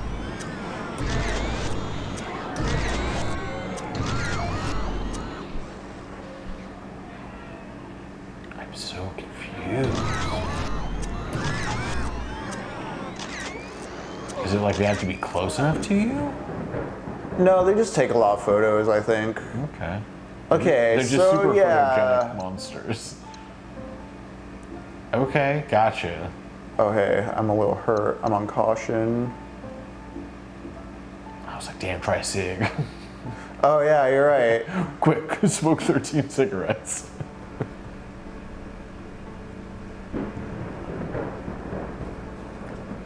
I wonder if it's one of those things too where like I can go the whole game never smoking a cig and get a different ending, but like also Oh, like yeah. I'm like, dude, is it some ooh.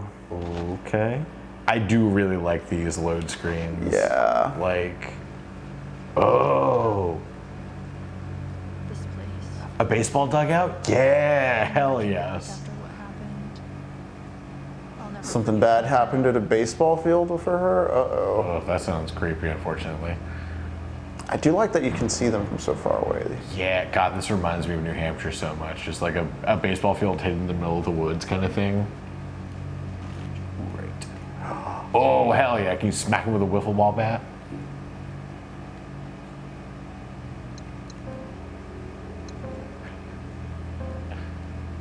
Your grandfather's baseball bat. Oh, it's not a weapon, you just See, that just seems very foolish to like give you a bat and be like, oh, that's not a weapon. Like, yeah, it is though. Kind of is.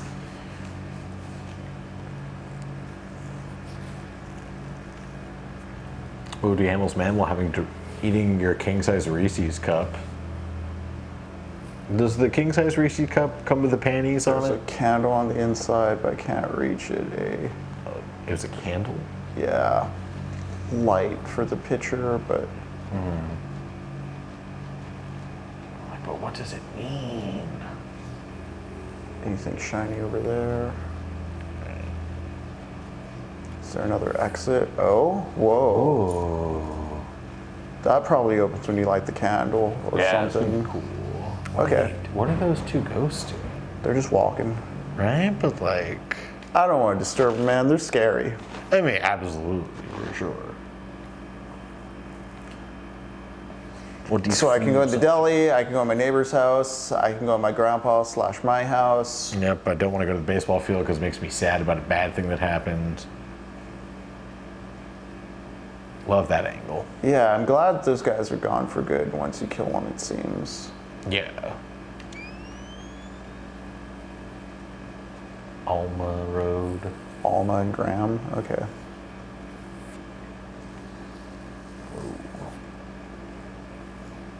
Let's see what's down. I'm imagining that's like the main area they want to explore is the big house. Yeah. What's over this way though? There's the TV place I came out of. Love the giant eye billboard. There's a house there. Yeah, what is just being watched, eh? Yeah, just like everything, like it's like, yeah, this makes sense, and you're like, but it's weird though. Cool. Whoa! No! Oh, gross! whoa. Gross! Oh my Do not like god. that. No. God. Yeah. It's All right, King of Mystery, I hope you're not here. I hope you never watch this. It'll be hilarious when you do, though. Oh, no. That feels like an encounter. Okay, maybe it's locked. Maybe it's locked and I can't go up there. Yeah, it's rusted shut. Oh, thank God. So Okay, we're fine. thank God. Giant spider comes. She cannot speak or sing and yet has nothing to bemoan. She thrives inside the void of time while we fear the unknown. She trolls the darkness, patiently nimble, but with might, and mortifies and instinct guides her hunger through the night. She paints majestic tapestry with nature as her brush, yet will keep our distance, panicked if we touch. For us, we cower pitifully, ever fearful young and old, yet pray one day we'll garner strength to escape her stranglehold. I like that. All right.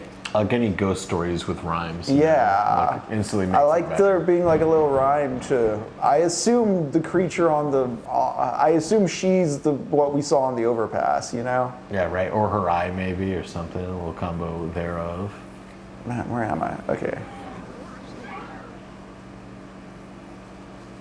This horrible, like, demon noise.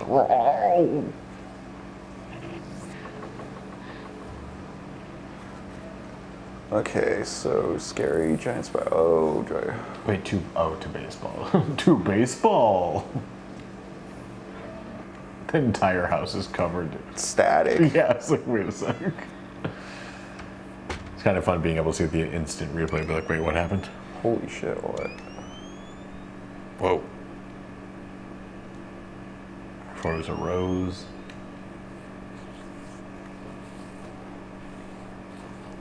It's so cold.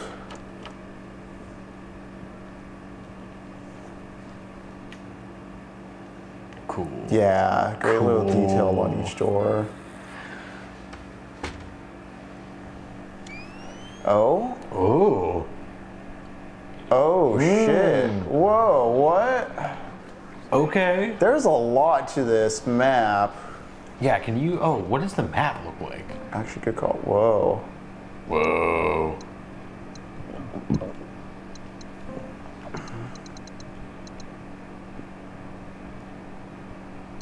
Snowy street, snowy hall, neighborhood, Oh, so it's the same thing but covered in snow. baseball field.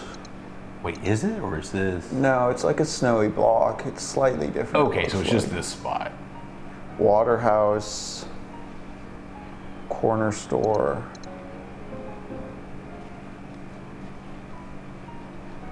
And you are not dressed for winter. I'm not. Also, what? Oh my god.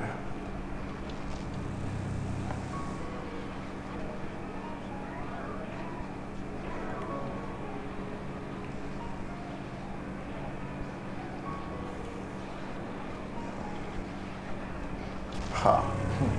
Miss me with that shit. Yeah, we were dancing. I know how to kite enemies. It's fucking chopping ankles. I was born into Resident Evil.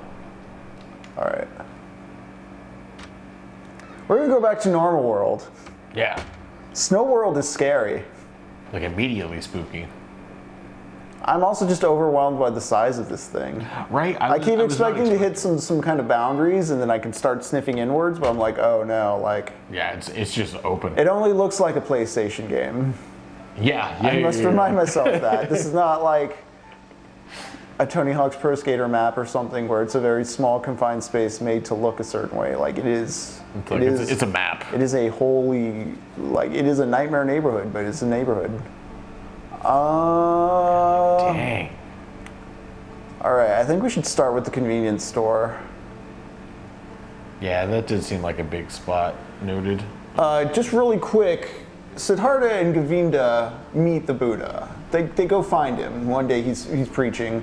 Govinda falls in love with him, but Siddhartha's like, well, you have a doctrine, but it is your doctrine. That won't work for me. Like, yes, you're saying true things, but you reach these conclusions through your experience, and that's not the same as me experiencing and gaining knowledge of these things firsthand through my own journey.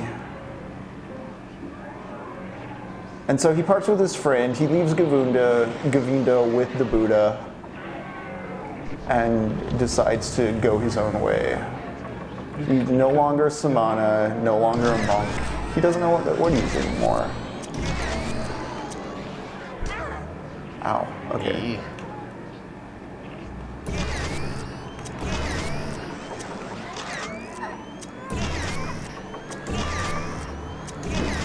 Cool. Maybe? There we go. There we go. Oh god, that noise. Just love it. But this is something that'll be a feature of Siddhartha's whole life, is he's skeptical of the concept of doctrine.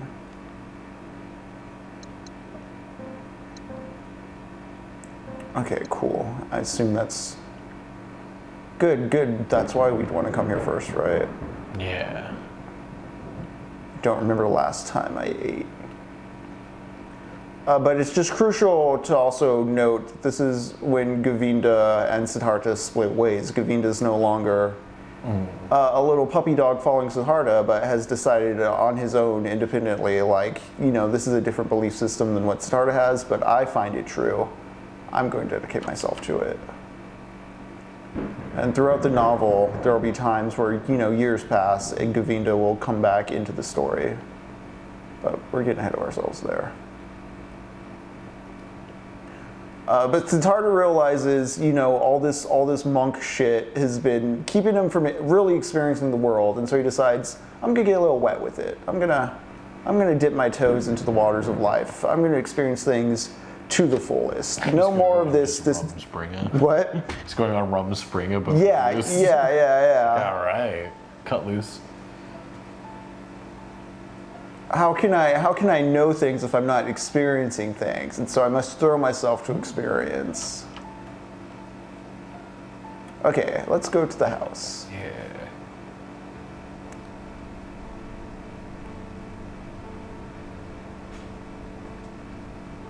Or should I go to the water house? That flooded. Actually, yeah, let's see what these other houses have in them. Yeah. Yeah, if we can even get in them or anything. Is this the water one? I think it is.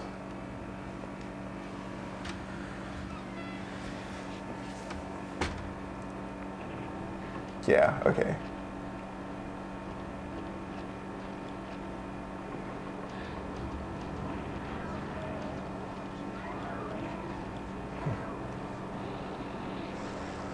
Blaring static, something shifting under. Oh, there's something on that table, huh?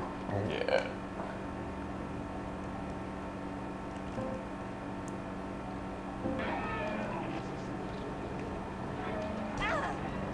Ow. Get away.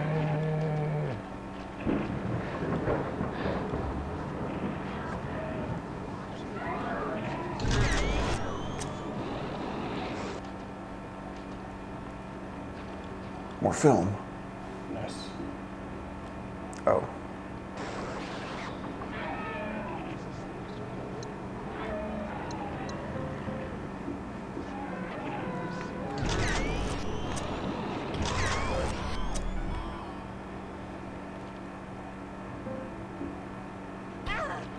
Ow. Oh, stop it, you stupid.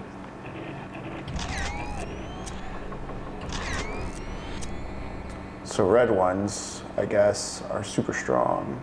Gotcha. Seem to take more shots than the regular ones.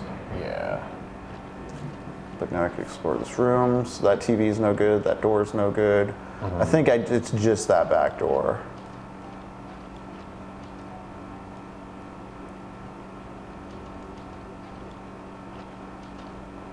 I don't think there's anything over on that wall, is there? Maybe there's something on the couch, or is that just the dead body? I can't tell. Yeah, it's just the dead red. Gotcha. Yeah, let's go upstairs. Nice. Oh, also.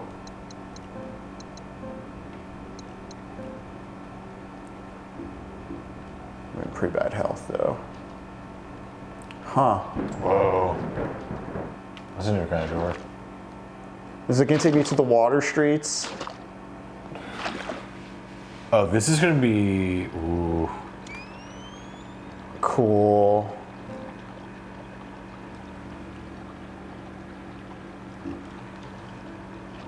What the fuck?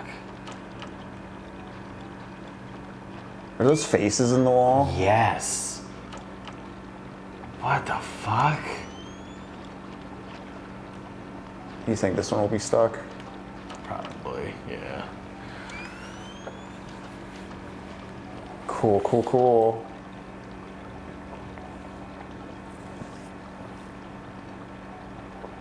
Oof. She accidentally drowned.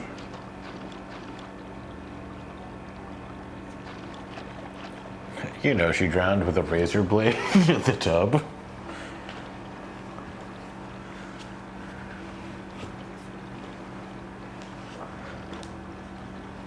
What? Do I take the plunger? Oh, can you light that?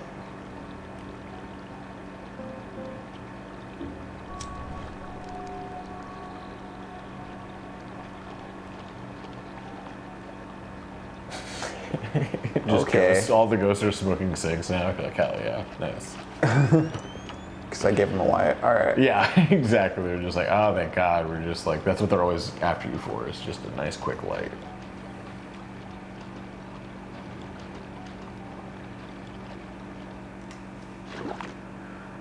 This door is cool. Yeah. Like,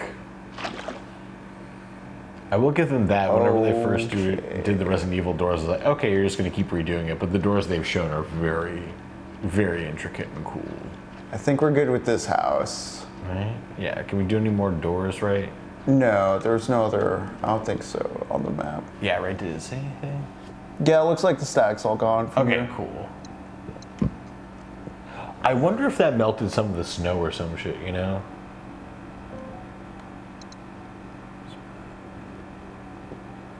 I didn't see anything in the corner store, but I think that's the general, just like huge ass map part of it. But it looks like next door is also an area. I'm curious.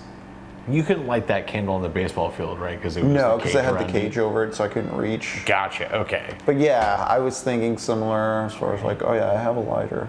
I'm curious. So maybe the. What's that red over there? Do you I see don't that know, on but that I was seeing that earlier. Like a truck, something or other? Oh, okay. Health pack. First aid kit, yeah. All right.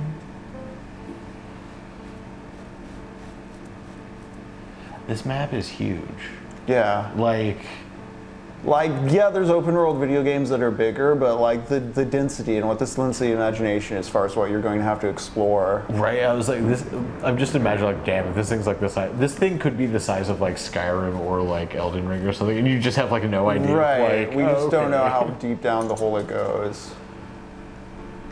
So is this is the house they kind of like want me to go to, I think. Yeah.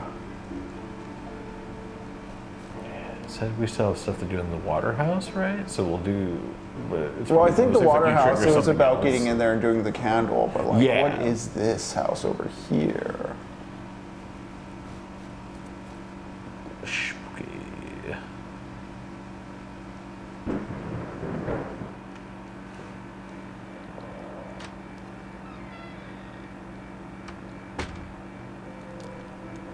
Okay. Oh. Journal entry 1. This is it. I made it. All those hours spent searching for anything, even just rumors about where this place was.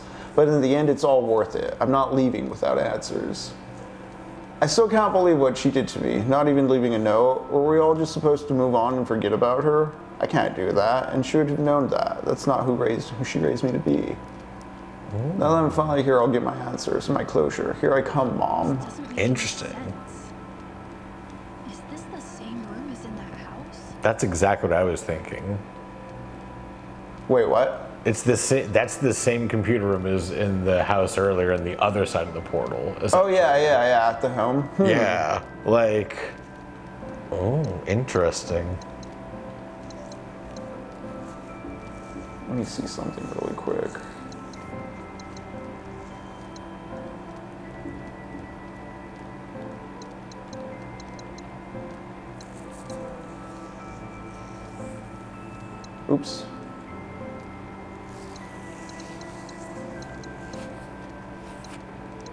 think I'm good leaving that stuff in there. I'm in kind of like cautionary health, but I think we'll be okay because I'm going to save. Yeah. I also think this key is familiar to the touch. It's probably for her house, which Right. I assume we're gonna go into the big house after I save here. But also, we're gonna take a quick break. It is 9:22. Oh, nice. Yeah. So yeah, we'll take like a 10-minute break. Be back at 32, 33, sometime around there. We'll continue talking about Hermann Hesse's Siddhartha, which I've been giving a plot description of, but the sense of having to go it alone and really find yourself and put yourself to a test and put yourself into the experiential space is kind of what Siddhartha yearns for throughout the novel, and I can see how this story here with this protagonist kind of going it alone and diving into a world she might not be able to come from is like a test of resolve. I see the overlap. I see why it quotes Hesse.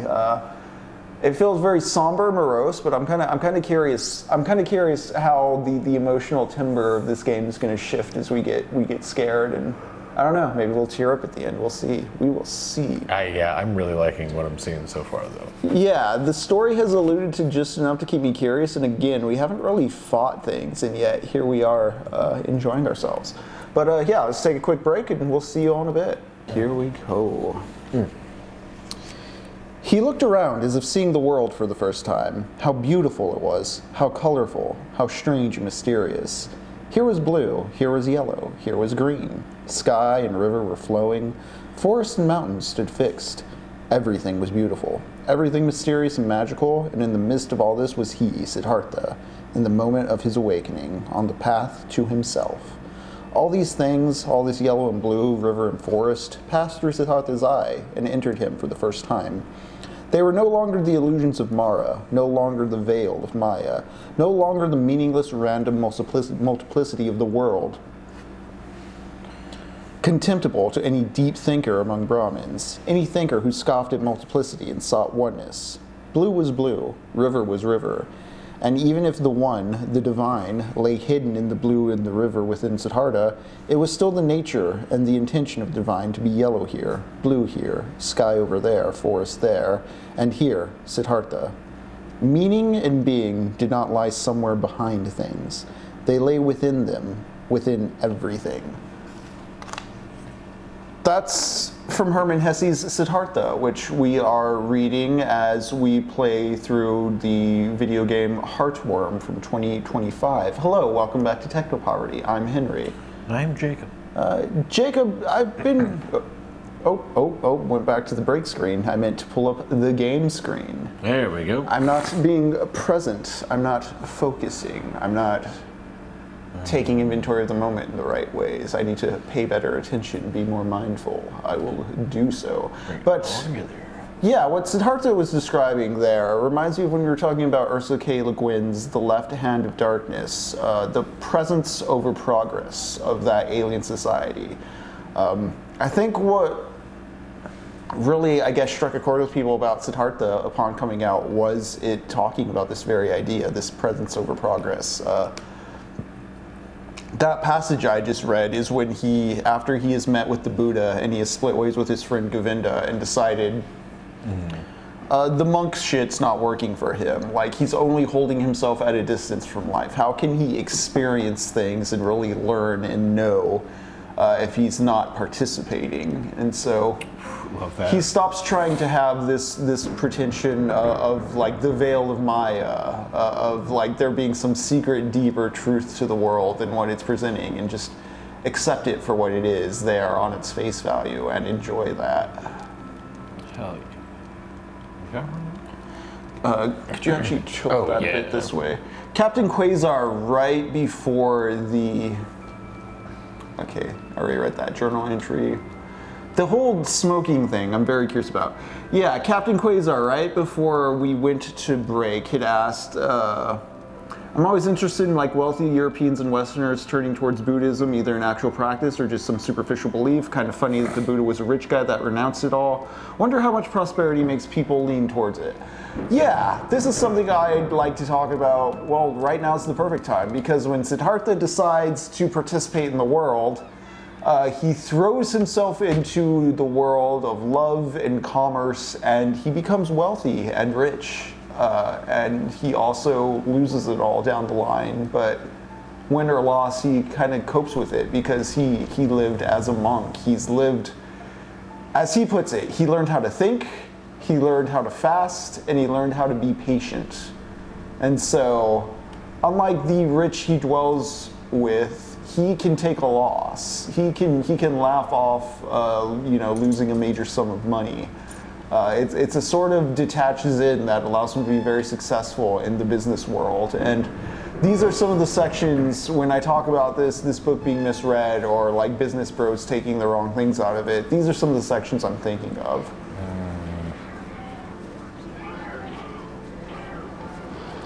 As a personal ethic thing, it is cool. As a political ethic, I mean, you can't just tell everybody, hey, just fast. Yeah. That'll get rid of all the problems. No, it's not. Okay, so they slow me down when they hit me with those particles. Let's see if I can go in this back garage here. House key. Oh, nice. Okay, Nice, cool. nice, So you're right nice. about that key being to our house. Yeah. Just opens myhouse.wad. But before he becomes a big, super rich businessman, cool. Whoa. Oh, hey, something I can push. There's a hole. There's that letter over there.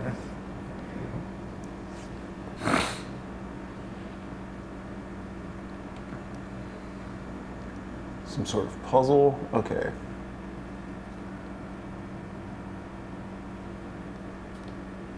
Honestly, Captain Quasar, I've only heard some Alan Watts like poetry and like YouTube clips. I'm not too deeply familiar with his body of work, but Yeah, it does seem like.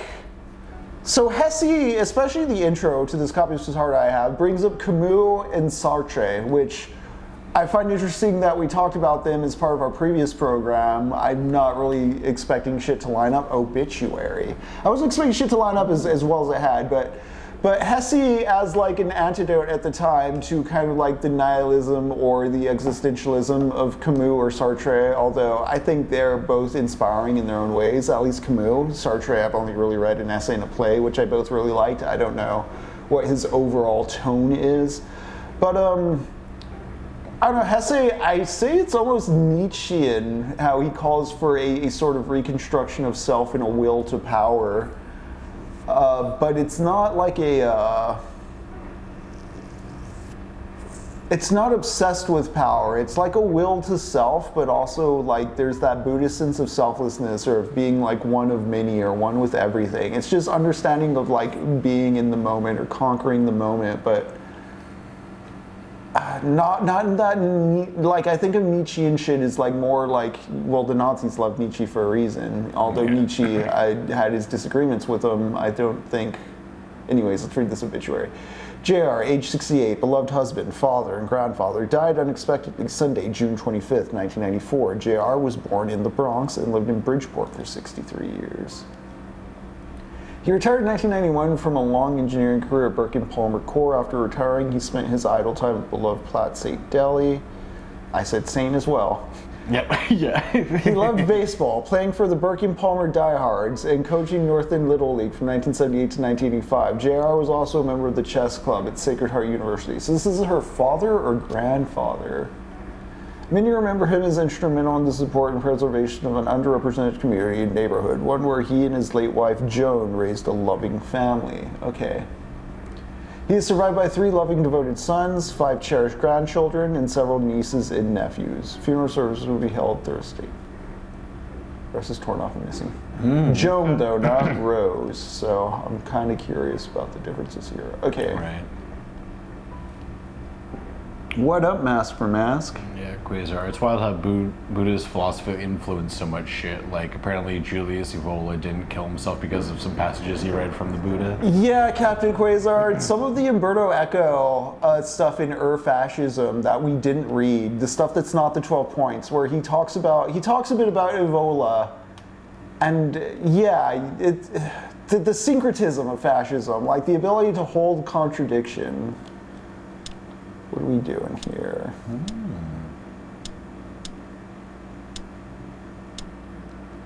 Cool. Nice. Wow, got it.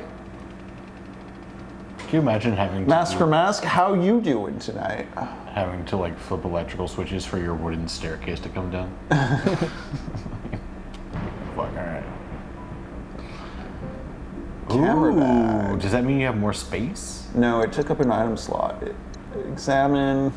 Generally spacious bag. Okay, cool. Yes. Yes. Okay. Cool. I was gonna say it was like that, or like, can you put your camera in the bag? Or I don't know. Whoa. Ooh, tiny train. Check out that camera. Let me see that shit. Hell yeah. A small city near a mountain. Possibly Arta. Looks like the front car of the train is missing. Noted. All right, we got to find our toy train. That's Yep. number one issue, right? We have to do our model train sets in the attic. We got to play with our trains, boys. Okay. So before Siddhartha becomes a rich man, on his way to the city, he sees a very hot woman named Carmilla in the garden outside the city. And Carmilla's just so damn beautiful that he kneels before her and he goes, "You must teach me how to love."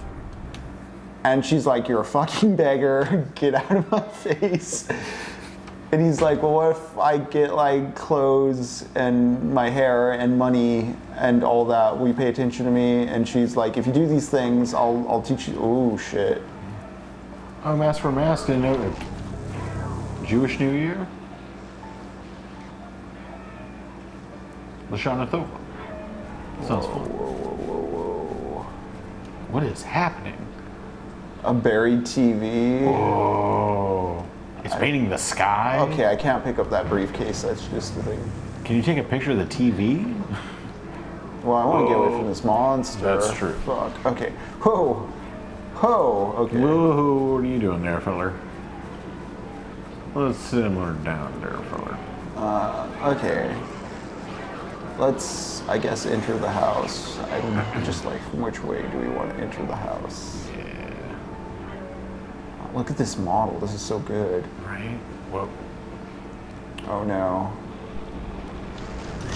Get away from me. Yeah, don't do it. Don't do it. Don't do it. Don't do it. Just like slap. Ow. Yeah, die.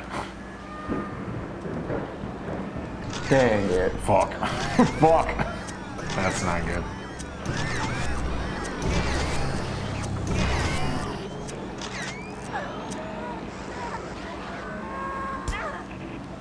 Nice, nice, nice. Okay, I'm just like, Yeah, just do it. do I have healing? No. Okay. Okay. Put it back in. I can run down the street to the save room. I just really shouldn't have gone up that dead end. Well, we had no idea it was a dead end until you got there. So, do I want to go through the front door? Do I want to go through the side door? Try the front door, honestly. It's got the classic. Oh wait, no, I'm looking for the save house, which I think is over this way, actually. Yeah. So Siddhartha goes out for a day and he waits, or it's multiple days. He waits, he fasts, he begs, he saves money, he gets some clothes, he does up his hair, he goes back to Carmilla all made up, and he's like, "Look, I've come back with what you said," and she kind of laughs and she's kind of charmed by his moxie, Nice. and she's like, "How'd you do all this?" He's like, "I can wait. I know how to be patient. I know how to fast. I know how to think." And she's just like, "Who the fuck is this guy?" So she asks him about his story. He tells me, "I used to be a prince, and then I gave that all up. I was a monk for a while. I gave that all up. I met the Buddha. He seemed all right, but I just kind of like want to do my own thing. So I was like, I'm out." Meanwhile, my friend stayed with the Buddha, and I'm here to indulge in everything life has to offer. Why is this like this should be in my inventory? And among talking, he mentions that he can read and write, and Carmilla is like, "Well, that we can do something with. I can help you there. You know how to read and write. I know rich dudes who need that kind of help. I'll get you a job. I find your zest for life interesting and your quest for knowledge and stuff. Like, yeah, I'm curious about you. Yeah, you You're cute. What's that booklet? It's a little memo. Oh, that's right. The first journal entry. Okay. Okay, so that is confirming it is The person- the same room or whatever. Here I come, Mom. Okay. Gotcha. Okay, that's right. Am I writing these journals? Is it actually my character? I think so, probably.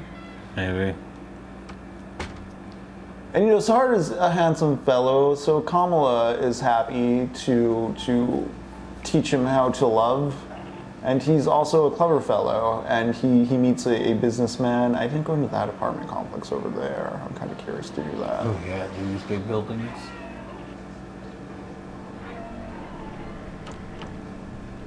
Cemented over. Damn. Did you go in this one at all? No, I did go in this one, didn't I? Didn't it lead to the snow place? Yes. Oh yeah, that's Okay, right. okay, Yeah, okay. we avoided that one afterwards. Yeah, let's go to our house. I don't want to go to the snow place for now. Yeah. I wonder. That is extremely funny, Captain Quasar. Schopenhauer was such just a bitter, mean dumbass. Like, it is funny that he believed in ghosts. Very silly. Who's this? Who's this dude? Schopenhauer is like a lot of dudes like him because he's like so. Well, he's pretty misogynistic. First off, I mean, that's cool. he has crazy hair. Right. Just a lot of like. I want to know the ego in his own is Max Shriver, but like. Some horrible vibes. Yeah, the father of pessimism, essentially. I was like, I know I read some Schopenhauer in high school, but it's been a long time, and like, I definitely remember liking Nietzsche more. Whoa. Nietzsche more because of the will to power stuff. Nietzsche's very misunderstood, I think. But also, he's also over talked about online. Anytime I think about it, I'm just picturing like Anthony Soprano talking about Nietzsche. Yeah, exactly. You know, like from that the Office level. of Academic Affairs. But Conan the Barbarian, great movie about Nietzsche. To whom it may concern, we've received your request to appeal for readmission to the university, and unfortunately have decided to uphold our original ruling. While we pride ourselves on our support of our students and are sympathetic to the circumstance you're going through, we cannot make exceptions as it would be unfair to the rest of the student body. The GPA and attendance standards set must apply to all, regardless of their personal issues. Ooh. We don't care that your mom probably killed herself inside of the bathtub. Whatever happened to Gary Cooper? Yeah, strong silent type like Nietzsche. Admission will consider re-enrollment if the student enrolls in their college or university, maintains 3.0 GPA for a full semester with adequate attendance. We recommend South Central Community College for local students. The decision is final. Best wishes, A-Day Huey Deck. Huey Deck. So someone did not get to go back to school. Every TV set to static. Right? I'm like, is it her? Did we not get to go back to college? But what about my 3.0 grade average? Nietzsche in his open bathrobe yelling at the lawn. Zarathustra did feel like he was coming in at the end of things. Yeah. You'll never have the makings of a varsity philosopher.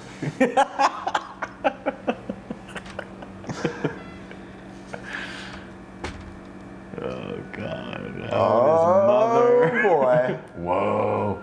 This hallway led to my bedroom, my sanctuary. As weird as it is, those lit windows feel comforting, Interesting. like coming home. Okay. Nice. Hallway to my bedroom.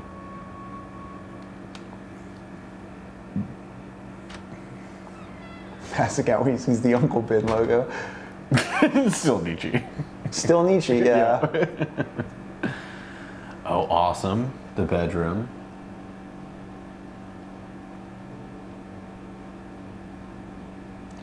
Because the world's so full of death and horror, I try again and again to console my heart and pick the flowers that grow in the midst of hell. Is this her room? Yeah. From the opening cutscene? Yep. Also, which one of you has the I Want to Believe poster? Is you Mask for Mask? I think that was D. Hamel's mammal. Oh, wait, or wait, 3256. Which one of you? Because I love that. That's beautiful. Why were we born to suffer? I want that as a tattoo, you know? I want to believe too. God, I want to believe. It'd be so much fun. Yeah, I want to believe. Yeah. I want to participate. Oh, whoa, what we got here? Hey, Oh, hey. we got that. I'm the puzzle man. And that bat. I know how to use the things for the puzzle. Ooh. Cool, what's this? Oh, model train. We know where to use that. Yeah. Captain Quasar, were you here earlier during the chess game segment? I might need your help for the chess game. Actually, chat. Oh. What? Picture, hold on. Just take a picture of that chessboard. I was like, I feel like we maybe have to get to like that sort of like play. Like, hold up. Oh yeah, like I was trying to take a picture. I just wasted a shot. Whatever. Oh, good. Yeah. I at least got like a rough picture of this, so we can see like maybe we can figure this out later.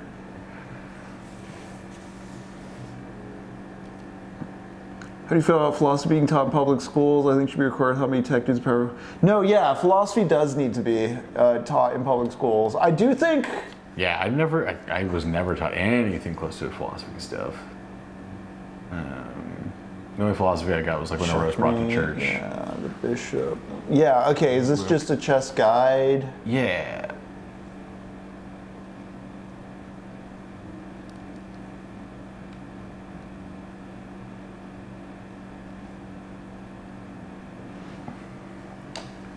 Mate 1, white to move.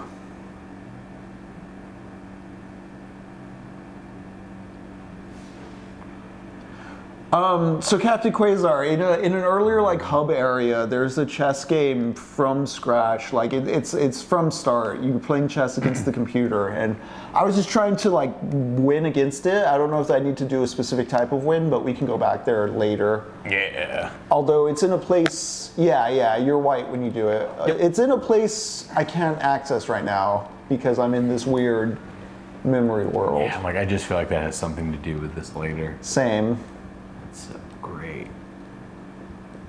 So Siddhartha gets really good at business and all that.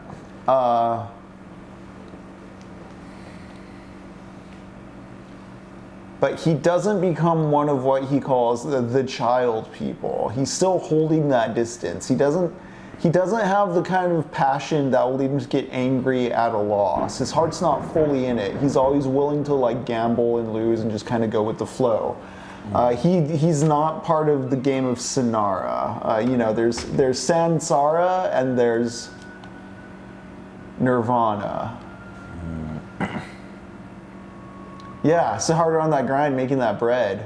Siddhartha coin. But like the thing is too, he's always magnanimous and gracious and always looking on the bright side of things. Like he becomes such a great businessman because like one time, for instance, he'll go town over and like the thing he was supposed to be picked up had been traded to someone else. So like he has no real reason to be there. But instead of leaving in anger, he hangs out for like a week in the town and just parties with the people and they all come to love him. And then he goes back and he's like, yeah, dude, like he tells his trading partner, yeah, we botched it this time, but now they think we're really cool for next time.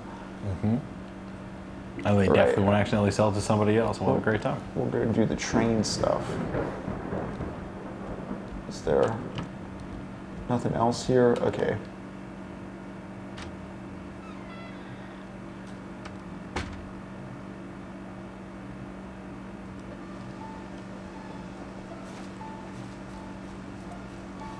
But yeah, he comes to realize, he's not like these child people, and like that, he's still making that distinction that he's separating himself from them. Mm-hmm. Tells him he's still missing something, and being rich isn't the answer. He's still got that emptiness in him. Still wants that experience.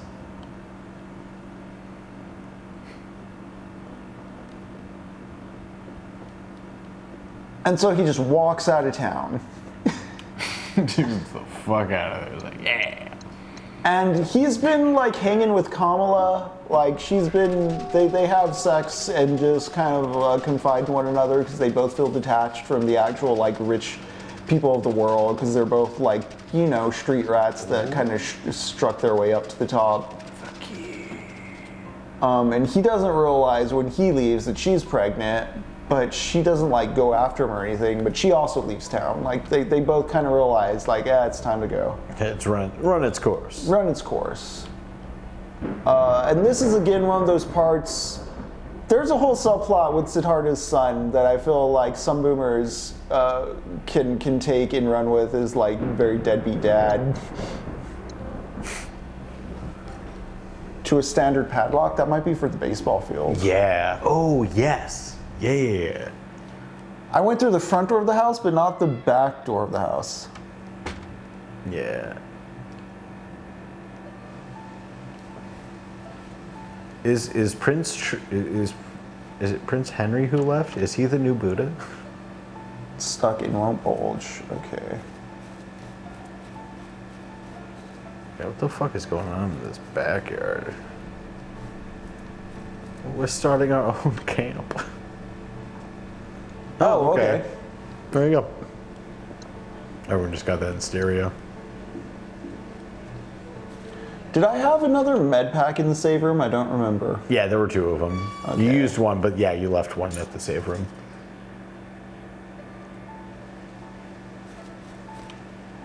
Whoa.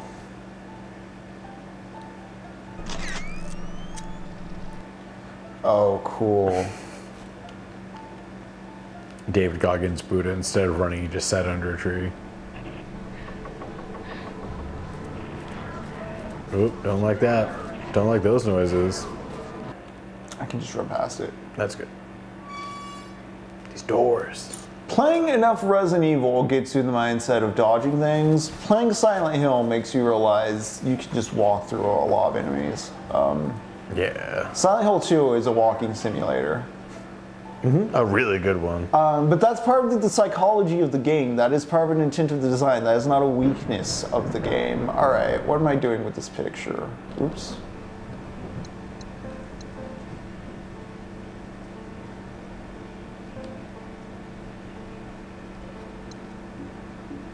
I feel sad looking at it. I think I have nowhere else to go but the snowy house now, really, huh?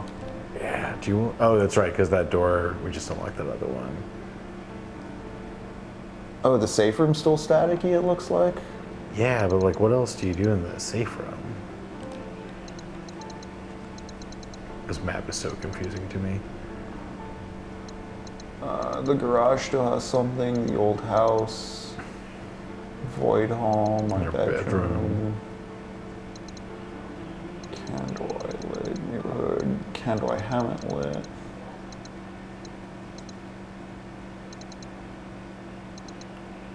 Corner store still has something. You know what, let's double check the corner store. The Saint Deli. Yeah. Big autumnal vines. Yeah. Yeah, Mass, this game's atmosphere is pretty excellent. This is a great way to welcome in fall and like spooky season. It is Hauntember. That is the last week of September into the first 2 weeks of November. Maybe the first week of November. I don't know. We're making it up as we go, folks. But hey, look, stuff. The things. There's always good scary games. You know? Yeah. Oh, Master Mass, you already made pumpkin seeds, pumpkin and seeds. Jealous, I love it. There we go. I think that was actually it. do spiced apple cider this weekend. Now that I think about it, it was delicious. Getting in the mood for the season. Yeah. Yeah. Yeah, man, I can't wait. I love soup weather. I'm really excited to have some nice soups.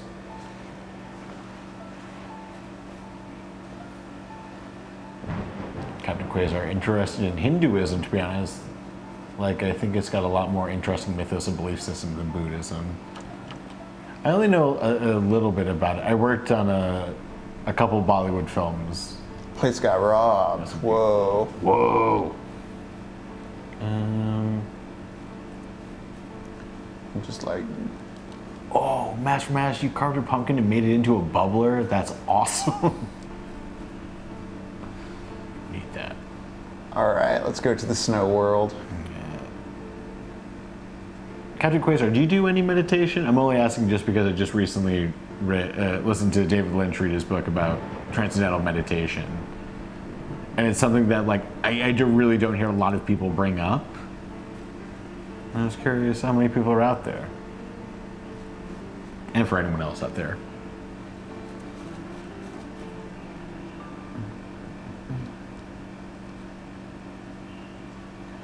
So when Siddhartha leaves the city and like realizes he was still dissing himself and how much he was holding himself at a distance with the child people, he still had some self-hate for hanging around them for so long, and he realizes he hates himself and what he is, and he wants to destroy himself, and he's like, oh, this is how I free myself. Oh wait, are there 2 doors? yeah. Oh. He's like, so maybe instead of holding myself at a distance, I need to just destroy myself. Instead of indulging fully in the thing, just do the opposite and just obliterate myself. So he throws himself into a river. Oh shit. People coming out of the walls. Yeah. And I feel like with that, Captain Quasar, the being more interested in the ideas, but also want to practice it, just see if the practices have an impact.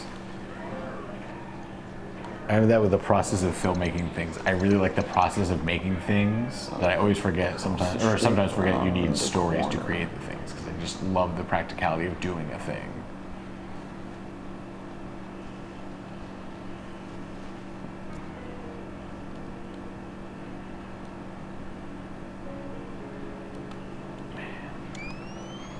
Creepy. Dead end. Dead end. I was hoping there was something down here. There's not. You can probably run past them in a second once you get them all fritzy. Nice. Yep. Nice. Ankle breaker.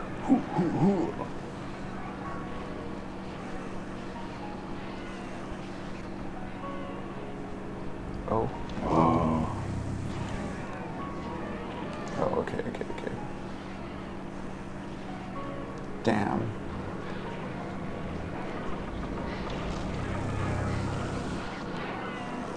Buddha's, sorry, Captain Quasar, I like the idea, wouldn't the idea of freeing yourself from the suffering be the ultimate form of selfishness, which is antithetical to Buddhism? Yes. Oh, So that's the thing understanding too was that about it was part Siddhartha is he's not a Buddhist practitioner. He sees the Buddha, and he's like, your thing is going on is kind of cool, but it's not for me. I gotta find my own way. But he does realize in drowning himself, like how self-centered, self-focused is, and that that's not the solution. And also, he still wants to live. Like, he's drowning, he's like, oh no, I actually love my life. Like, let's not do this. So he comes out of the river, and he falls asleep. I don't want to die, but also I'm tired. And he doesn't know how long he sleeps for. It could be 10 years, could be 100 years. He sleeps a long I time. haven't thought about this place in years. Oh shit. When I lived here, it was definitely dingy, but I don't think it was quite this bad.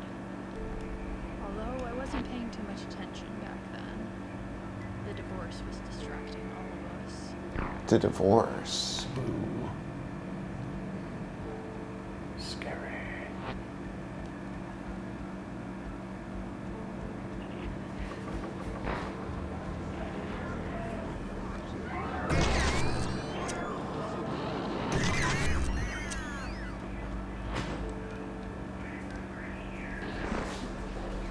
Is that a tiny dog I hear? Bet. Bandages, nice. Come on up here. Get up here, you little rat. Come on. Little rat dog.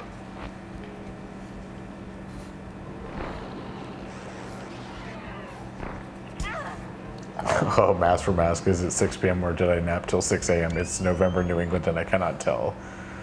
That was My always old the room most undecorated, Russ, like when I lived here. This was just where I slept. I was with my grandparents.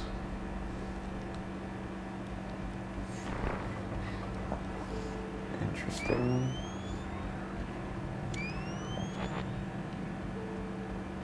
What about this fridge? This kind of feels like Skinamarink and I Saw the TV Glow.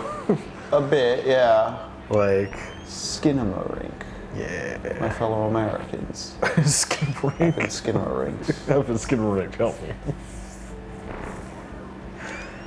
Fuck. Okay. Yeah.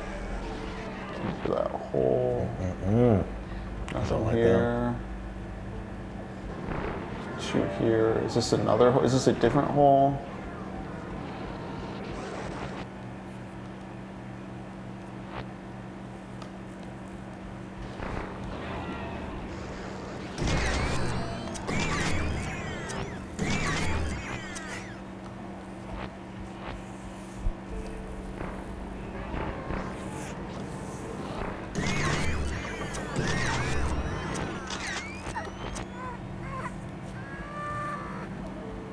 what is that? Horrifying.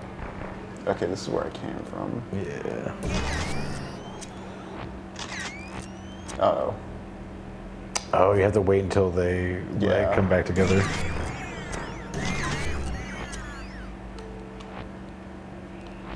You better materialize, you stupid ghosts. Right? Nice. Cool.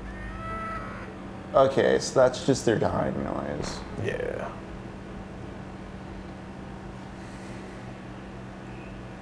Doesn't budge. Or you came through here. Oh, is there something on the floor over here? Oh, just a dead body. Just a dead body.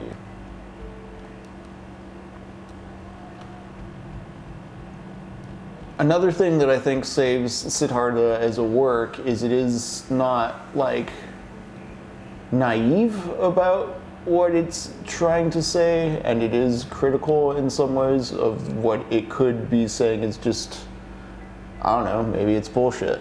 Let me bring up a segment for that real quick. Yeah, you paused exactly an hour, 15 minutes.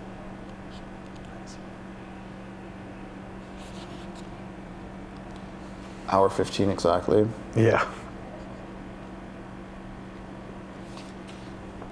You see, Carmilla, when you throw a stone into the water, it hurries by the swiftest possible path to the bottom. It is like this when Siddhartha has a goal, a resolve. Siddhartha does nothing. He waits, he thinks, he fasts. But he passes through the things of this world like a stone through water, without doing anything, without moving. He is drawn and lets himself fall. His goal draws him to it, for he allows nothing into his soul that might conflict with this goal. This is what Siddhartha learned among the Samanas. It is what fools call magic and think is performed by demons. Nothing is performed by demons. There are no demons. Anyone can perform magic. Anyone can reach his goals if he can think, if he can wait, if he can fast. Carmilla listened to him. She loved his voice. She loved him she loved the way his eyes flashed. Perhaps it's just as you say, friend, she said softly. But perhaps it is also that Siddhartha is a handsome man. His appearance is pleasing to women, and for this reason, good luck comes to him. This in particular brings to mind Don Draper. Is he good at his job, or is he just a handsome dude everybody wants to like, and so he's allowed to kind of fail upwards? Yeah, a little bit of column A, a little bit of column B. A little bit of column... Oh, a candelabra. Ooh. Looks burnt.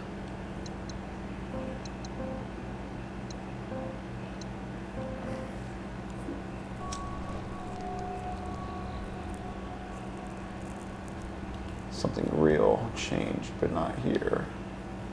This is where that kid lived. His parents were devastated when he fell. No one would give me details about... Oh, damn. Okay. Damn, dude. Just all the trauma of this town. It's just like Wisconsin death trips, you know? It's yes. like, well, this is American suburbia, and this is actually... Dude, I forgot there's that, like... I think... Very fun. There's a sensibility, I don't know, thinking of Mad Men and Don Draper and his sad life story of like living in a whorehouse and how his parents died and stuff. Getting back to like the American Gothic, the idea of like looking at the dead, bringing up Wisconsin death trips. Hell, even the work of David Lynch, always about looking at like the nasty underbelly of like Americana as advertised. Yeah. Ooh. Can I push something here? It's like, where's that little stuffed toy?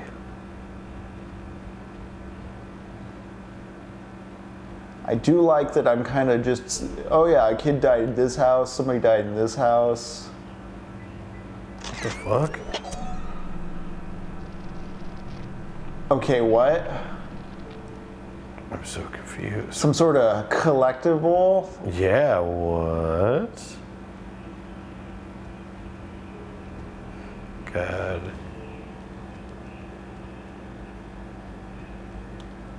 Alright, let's check the map. Oh, laundromats.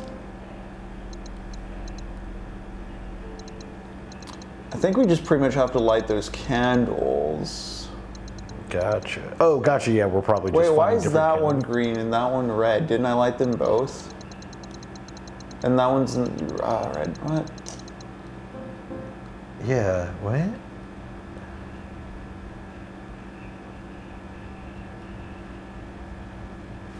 But also, what was up with that mouse? No, yeah, you're lit. Yeah. Maybe I just need to leave this room for it to update the map, Yeah, sure. which I'm going to do because we're done here. Yeah, just gonna hobble along. God. I don't think I have bandages, but I kind of wanted to wait until I got other items. Yeah. Which, again, I'm pretty sure. Yeah, this place is all explored. Okay, cool. Not the outside, though. All right, still more to do. Gotcha. What was on the ground there? Dead body Okay, that's of the static ghost. Okay, yeah. that See, was his foot. It's like, what? now there are static ghosts out here. They're very scary. And I'm very low on health, and it's been a moment since I saved. Yeah.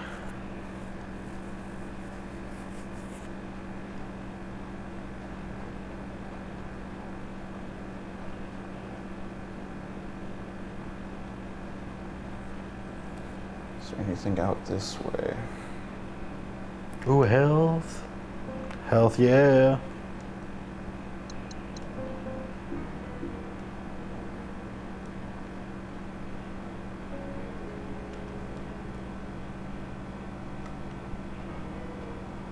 All right, let's go to this building now. Yeah, also, those are huge snow mountains.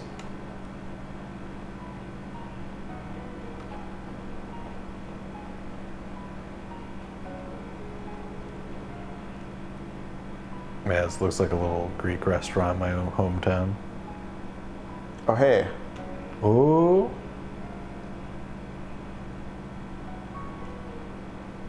So go in there and light it. Yep. Dealing with grief. Thank you for choosing this space to honor your loved ones. The grieving process can be long and difficult, but for many, simple rituals can provide profound comfort. There's no correct way to grieve, but we hope some of the following methods can at least ease the pain.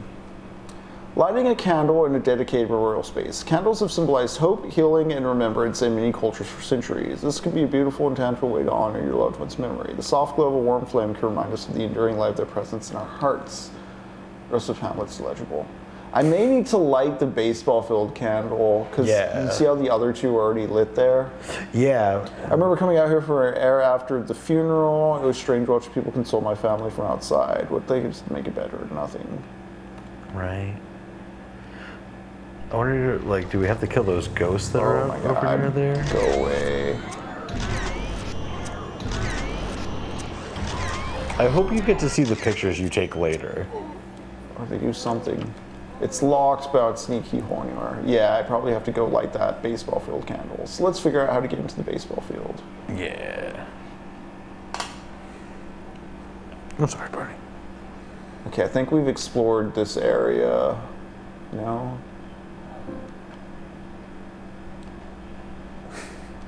That's a return to the other side of the street, but let me check these alleys really quick. Yeah. Garage door won't move. Nothing down here? Okay. No!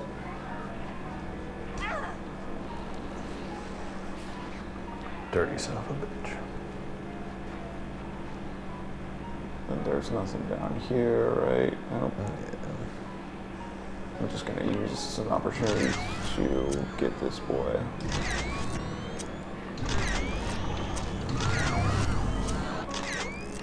Okay.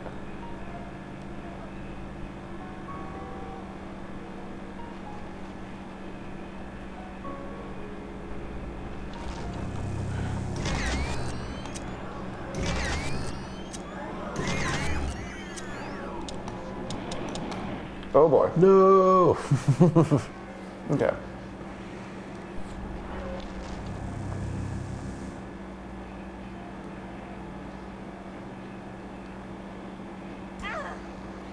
What am I doing? I was like, use red right to him.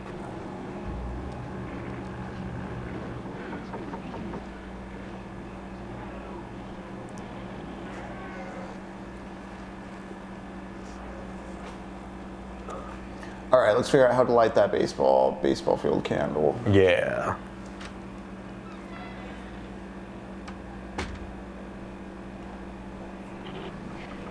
No, thank you. Yeah, it's not even worry.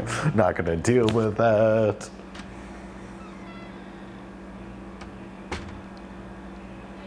Do I have any weird items on hand? I have that one photo.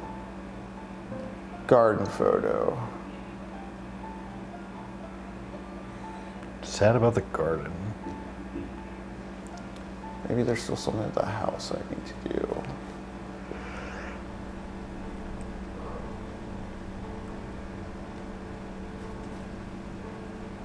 Let me check my supplies. I did just run from the garden after that one monster spawned. Oh, hey.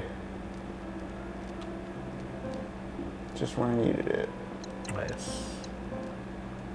Mask for mask. This captures my feeling of not feeling like a full person sometimes, the glitch. Interesting. I've never really heard it put that way. Like the glitching menu? Or like the glitchy characters, kind of the, I don't know what you call them, the light creatures. Oh, the way they phase in and out, yeah. Yeah, the kind of Okay, I'm going to like save in that. a second slot because I wasted a lot of ammo on our Snowland adventure.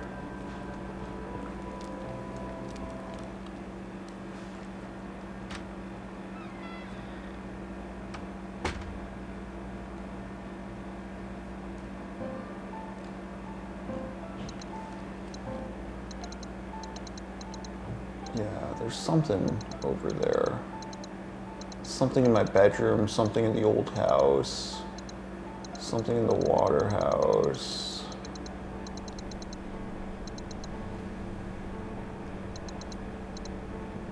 Let's go to the garage and the old house, because I still need to go to my bedroom and all that, yeah. And the garden, of course, still has something. Right, yeah, something with that It picture. looks like there's another door out of the garden I just totally ignored as well. So yeah, let's go do it.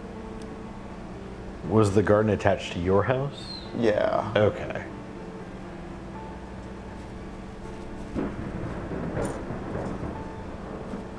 Captain Quasar. Apparently there's a belief that there are blue light people that heal folks and other stuff like that. I was listening to Coast to Coast. That's pretty fun.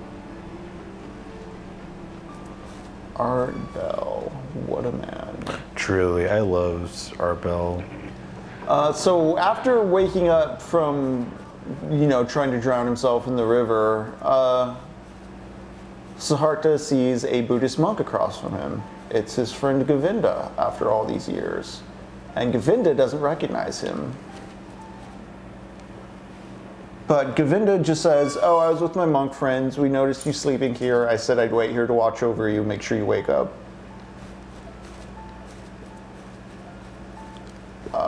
And he asks Siddhartha, like, what are you doing with your life now? You're in the clothes of a rich man. And he's like, well, I was a rich man, but I'm not anymore. And I'm a pilgrim, but I'm no longer a samana. Can you use the photo at all somewhere? Yeah, do you see anything around here? Like...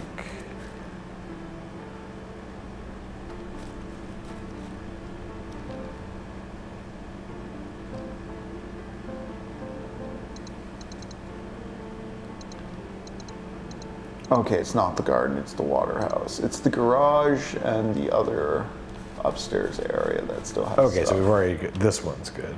Yeah, I was looking at the wrong spot on the map. Yeah. And Govinda just kind of looks at Siddhartha incredulously, and he's just kind of happy he's alive, and is like, I'm going to continue my pilgrimage now. And just being responded to that way by somebody who at one point was like, you're the coolest guy in the world, Siddhartha's like, huh, interesting. I've completely changed form. Yeah.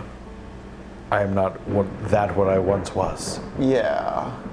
And I should bring up at this point, when he first left the Buddha and decided to indulge in the world, and he was headed to town, Siddhartha came across a ferryman he couldn't pay. He was still broke at the time, and he took the ferry, and the ferryman was just very avuncular and cool to chat with.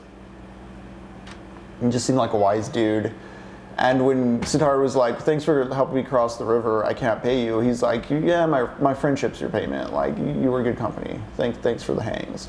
Nice. Yeah. Hell yeah, you love that. And this was the kind of guy that guided him into the city, into like the world of the body, all that stuff. Yeah, going back to my room. Oh yeah, the spooky. So in a symbolic way, on his way back out, as he's going down the river, just contemplating things, he runs into the ferryman again. And he's been contemplating the river, and he's like, the river's everywhere at once, and time's not real. It's kind of the conclusion he comes to because of this. And he's like, what does this mean? Like, how can it be everywhere at once? It's constantly flowing, but it's always here. Like, it is a thing that is always moving, but it is also a thing that is always existent here, like it as a landmark.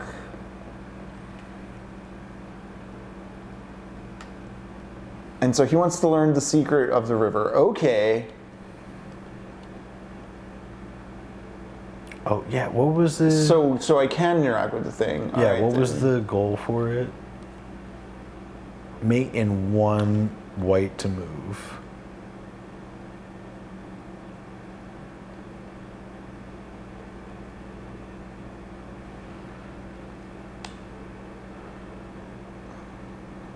Okay.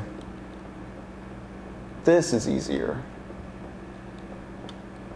Fun. Mate in one white move. Boom. Like that. Boom. Like that. Nice. Some kind of CD-ROM?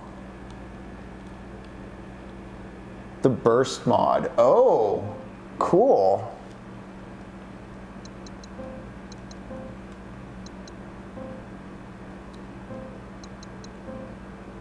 Okay. Nice. So I have burst fire now. Hell yeah, okay.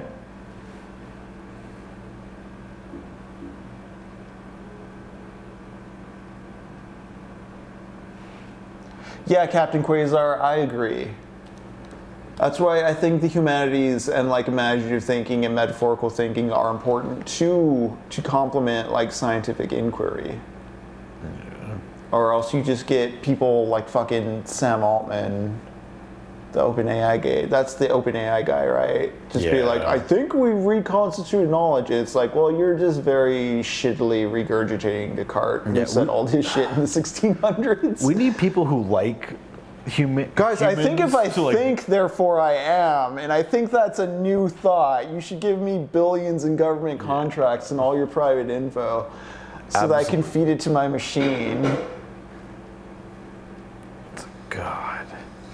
Yeah, Captain Quasar, that's sort of a tension the Siddhartha starts thinking of near the end as well. There's a final dialogue with him and Govinda about doctrine versus experience, and how it's not a binary, it's not a versus thing, and like the boundary is there is no boundary. And even though he's saying the opposite things of the Buddha would be in agreement with him, because it's like, I mean, words aren't real. Like it's all spoken, but then there's the experiential, which is in contrast to that. Yeah.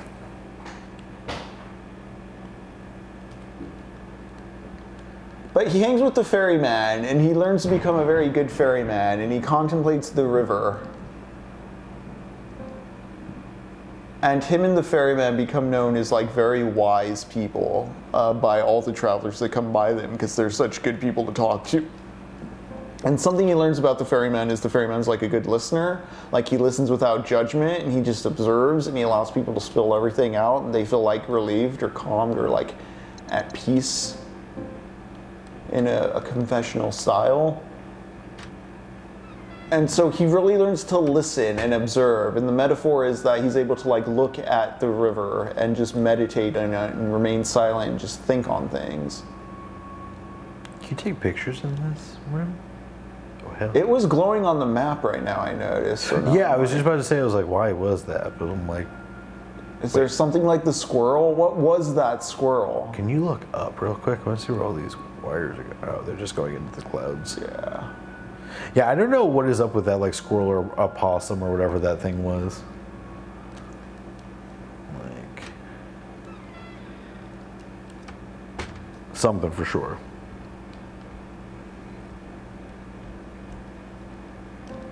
But one day, word starts spreading that Buddha is dying.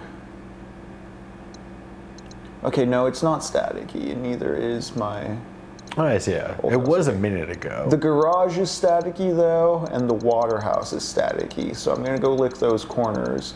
I have no idea what's up on Snowy Street, but maybe now that I got ammo, I can go back. I have to go back that way once I get all the candles lit anyways. Let's just go to the garage for Yeah, now. it is 10:32 just ahead, so. Oh, it is, okay. Let's go to the garage. Yeah, I want to see. Yeah, because, like. I kind of at least get these candles lit, you know? Yeah. I was Or like, be we're on so the path close. for the, Yeah, what do we have to do with this photo? Because the photo's for the garden. Yeah, but there's nothing to do in the garden anymore. Right. But maybe... Something happened in the garden or whatever.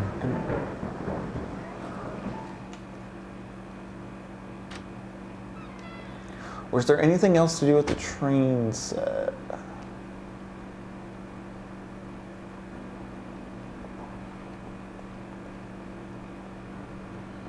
Impossible to read.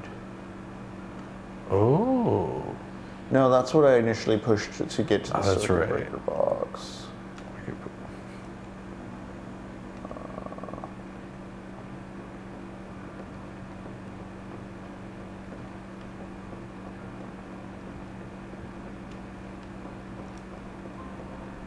No, nothing. Like, are we supposed to go down that hole? Like, Maybe, actually. it's the only thing I can think of. I'm like, what else there is? The light coming from below is blinding.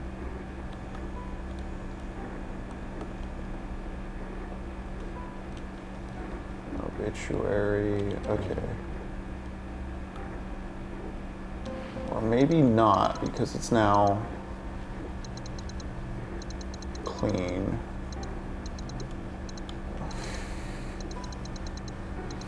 All right, we'll go to the water house one last time, and then we'll save. But the mysteries. Yeah. Glitch Gardens, High Camp, Grey Gardens. Oh, nice. What a fabulous documentary. It really was. I hadn't seen that until recently. The Kennedys were always like that, you see. Right? They taken away Tylenol or something, seems to be all the hubbub. Yeah, it's causing autism, allegedly. But apparently Cuba doesn't have it because they're not allowed to have Tylenol. So there's no autism in Cuba. Oh, what are we doing as a nation, folks? We don't have to listen to these people. I don't even know why we're letting RFK Jr. talk. Well, Kimmel's getting his show back, so I think It's a great sign. no, honestly, yeah, because the thing is, like, they don't have anything to gamble with. You know what I mean? Like, they've been hitting yeah. so much on, like, well, the people want this, the people want that. Remember how in the Echo essay he talks about fascism, where it's like the people don't actually get to participate; they're just turned into this nebulous, like, I'm doing this for the people. My will is the people's will. Right. Yeah. There's no purchase there with this. This is like tangible evidence. Like, corporations need to stop, like, when they capitulate to Trump, or when they fight back, they've been too quiet. It needs to be like, look, you can smack them around. Yes, like, has anyone ever dealt with a bully? Right. When you give in to a bully, they just keep coming back. When you punch someone in the face, they tend to stop because they don't want to get hit in the face again. God, I'd be so worried walking around in that water with that giant TV in there too. Right. I'm not seeing anything. And I'm again, like, it's clear now. Ooh, someday I'd like to do a Great Gardens party instead of a July 4th party. Hell yeah. Oh, awesome. Sorry, I just saw the poor person's IFAK info guide. Hell yeah. The what? The poor person's IFAK for in case of bullet wounds, things like that. Oh, it tend to cool. happen recently. Just a good thing to have on hand in America and really in general. That and some Narcan, because, you know. America's wild. So one day when working as a ferryman, death of the Buddha is spreading, so people are making the pilgrimage to see the Buddha before he dies. Among the people making the pilgrimage are Carmilla and her son, Siddhartha Jr.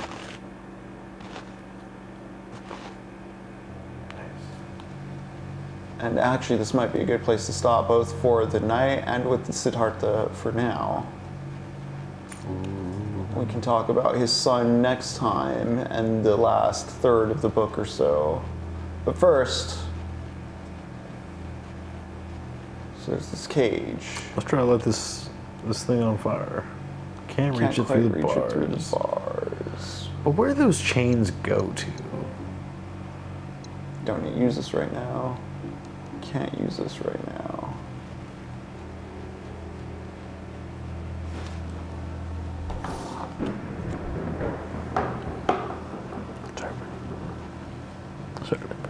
Yeah, where do those chains go to? Like, it won't open. Have we been anywhere else on this map that had like chains going anywhere? Not that I can think of.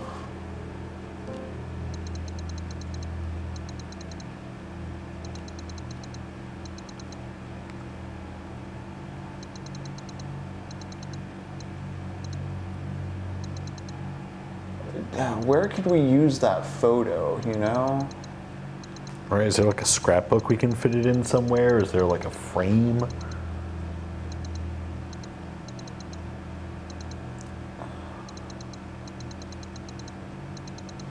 Well, let's get back to the safe room for now. Save our game. I don't think the answer lies in vanquishing these dudes.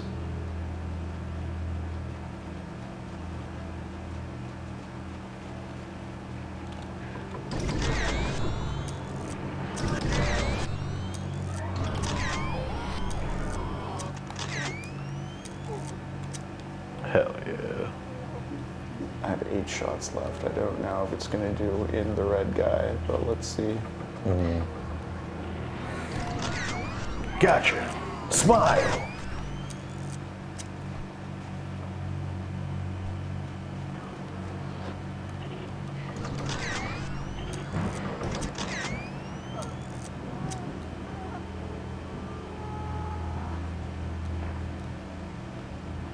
Nice.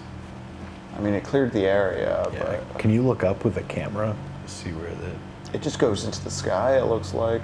Okay. I don't know, maybe... What if you run the bases? Oh, yes. Yeah, start at home.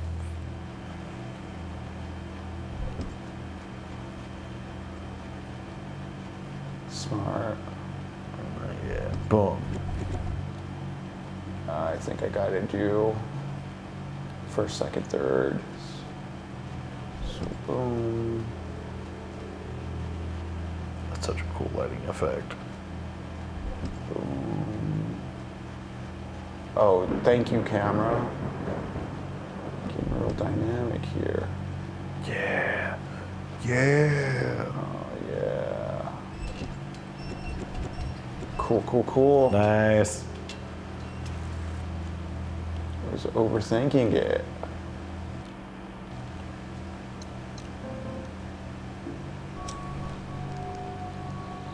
But not here, of course.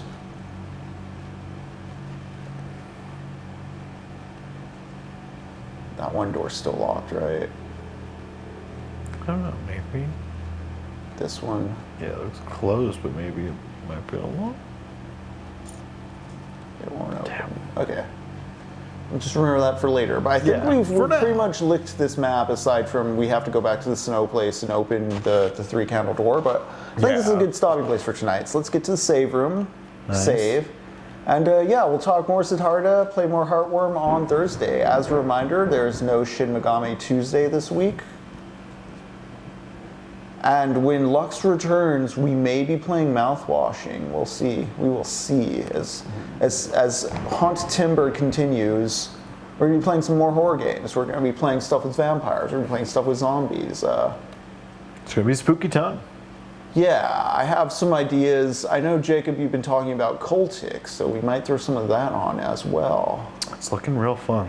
I just started jumping back into it again. I'm real excited. I haven't played chapter 2 at all, but I want to read Carmilla. I want to read We've Always Lived in the Castle. We have a few horror things. We have some J.G. Ballard we might get to on the Lux side as well. So until then, just a reminder, we will be watching either Altered States or Jacob's Ladder. I haven't made up my mind yet, but that is the next pair of movies. Let's save in this third spot. nice. Cool. All right, folks, this has been Heartworm. Once again, I'm Henry. I'm Jacob. And this is Technopoverty every Monday and Thursday, 7:30 p.m. CST. Every Tuesday, 3 p.m. CST, except not tomorrow. Just remember that. We will be back with more Heartworm or Hermann Hesse, and we got plenty more to play and read through in thereafter. Thank you for joining us tonight. Thanks for coming by, y'all. Y'all have a good one. Take care. See you later this week.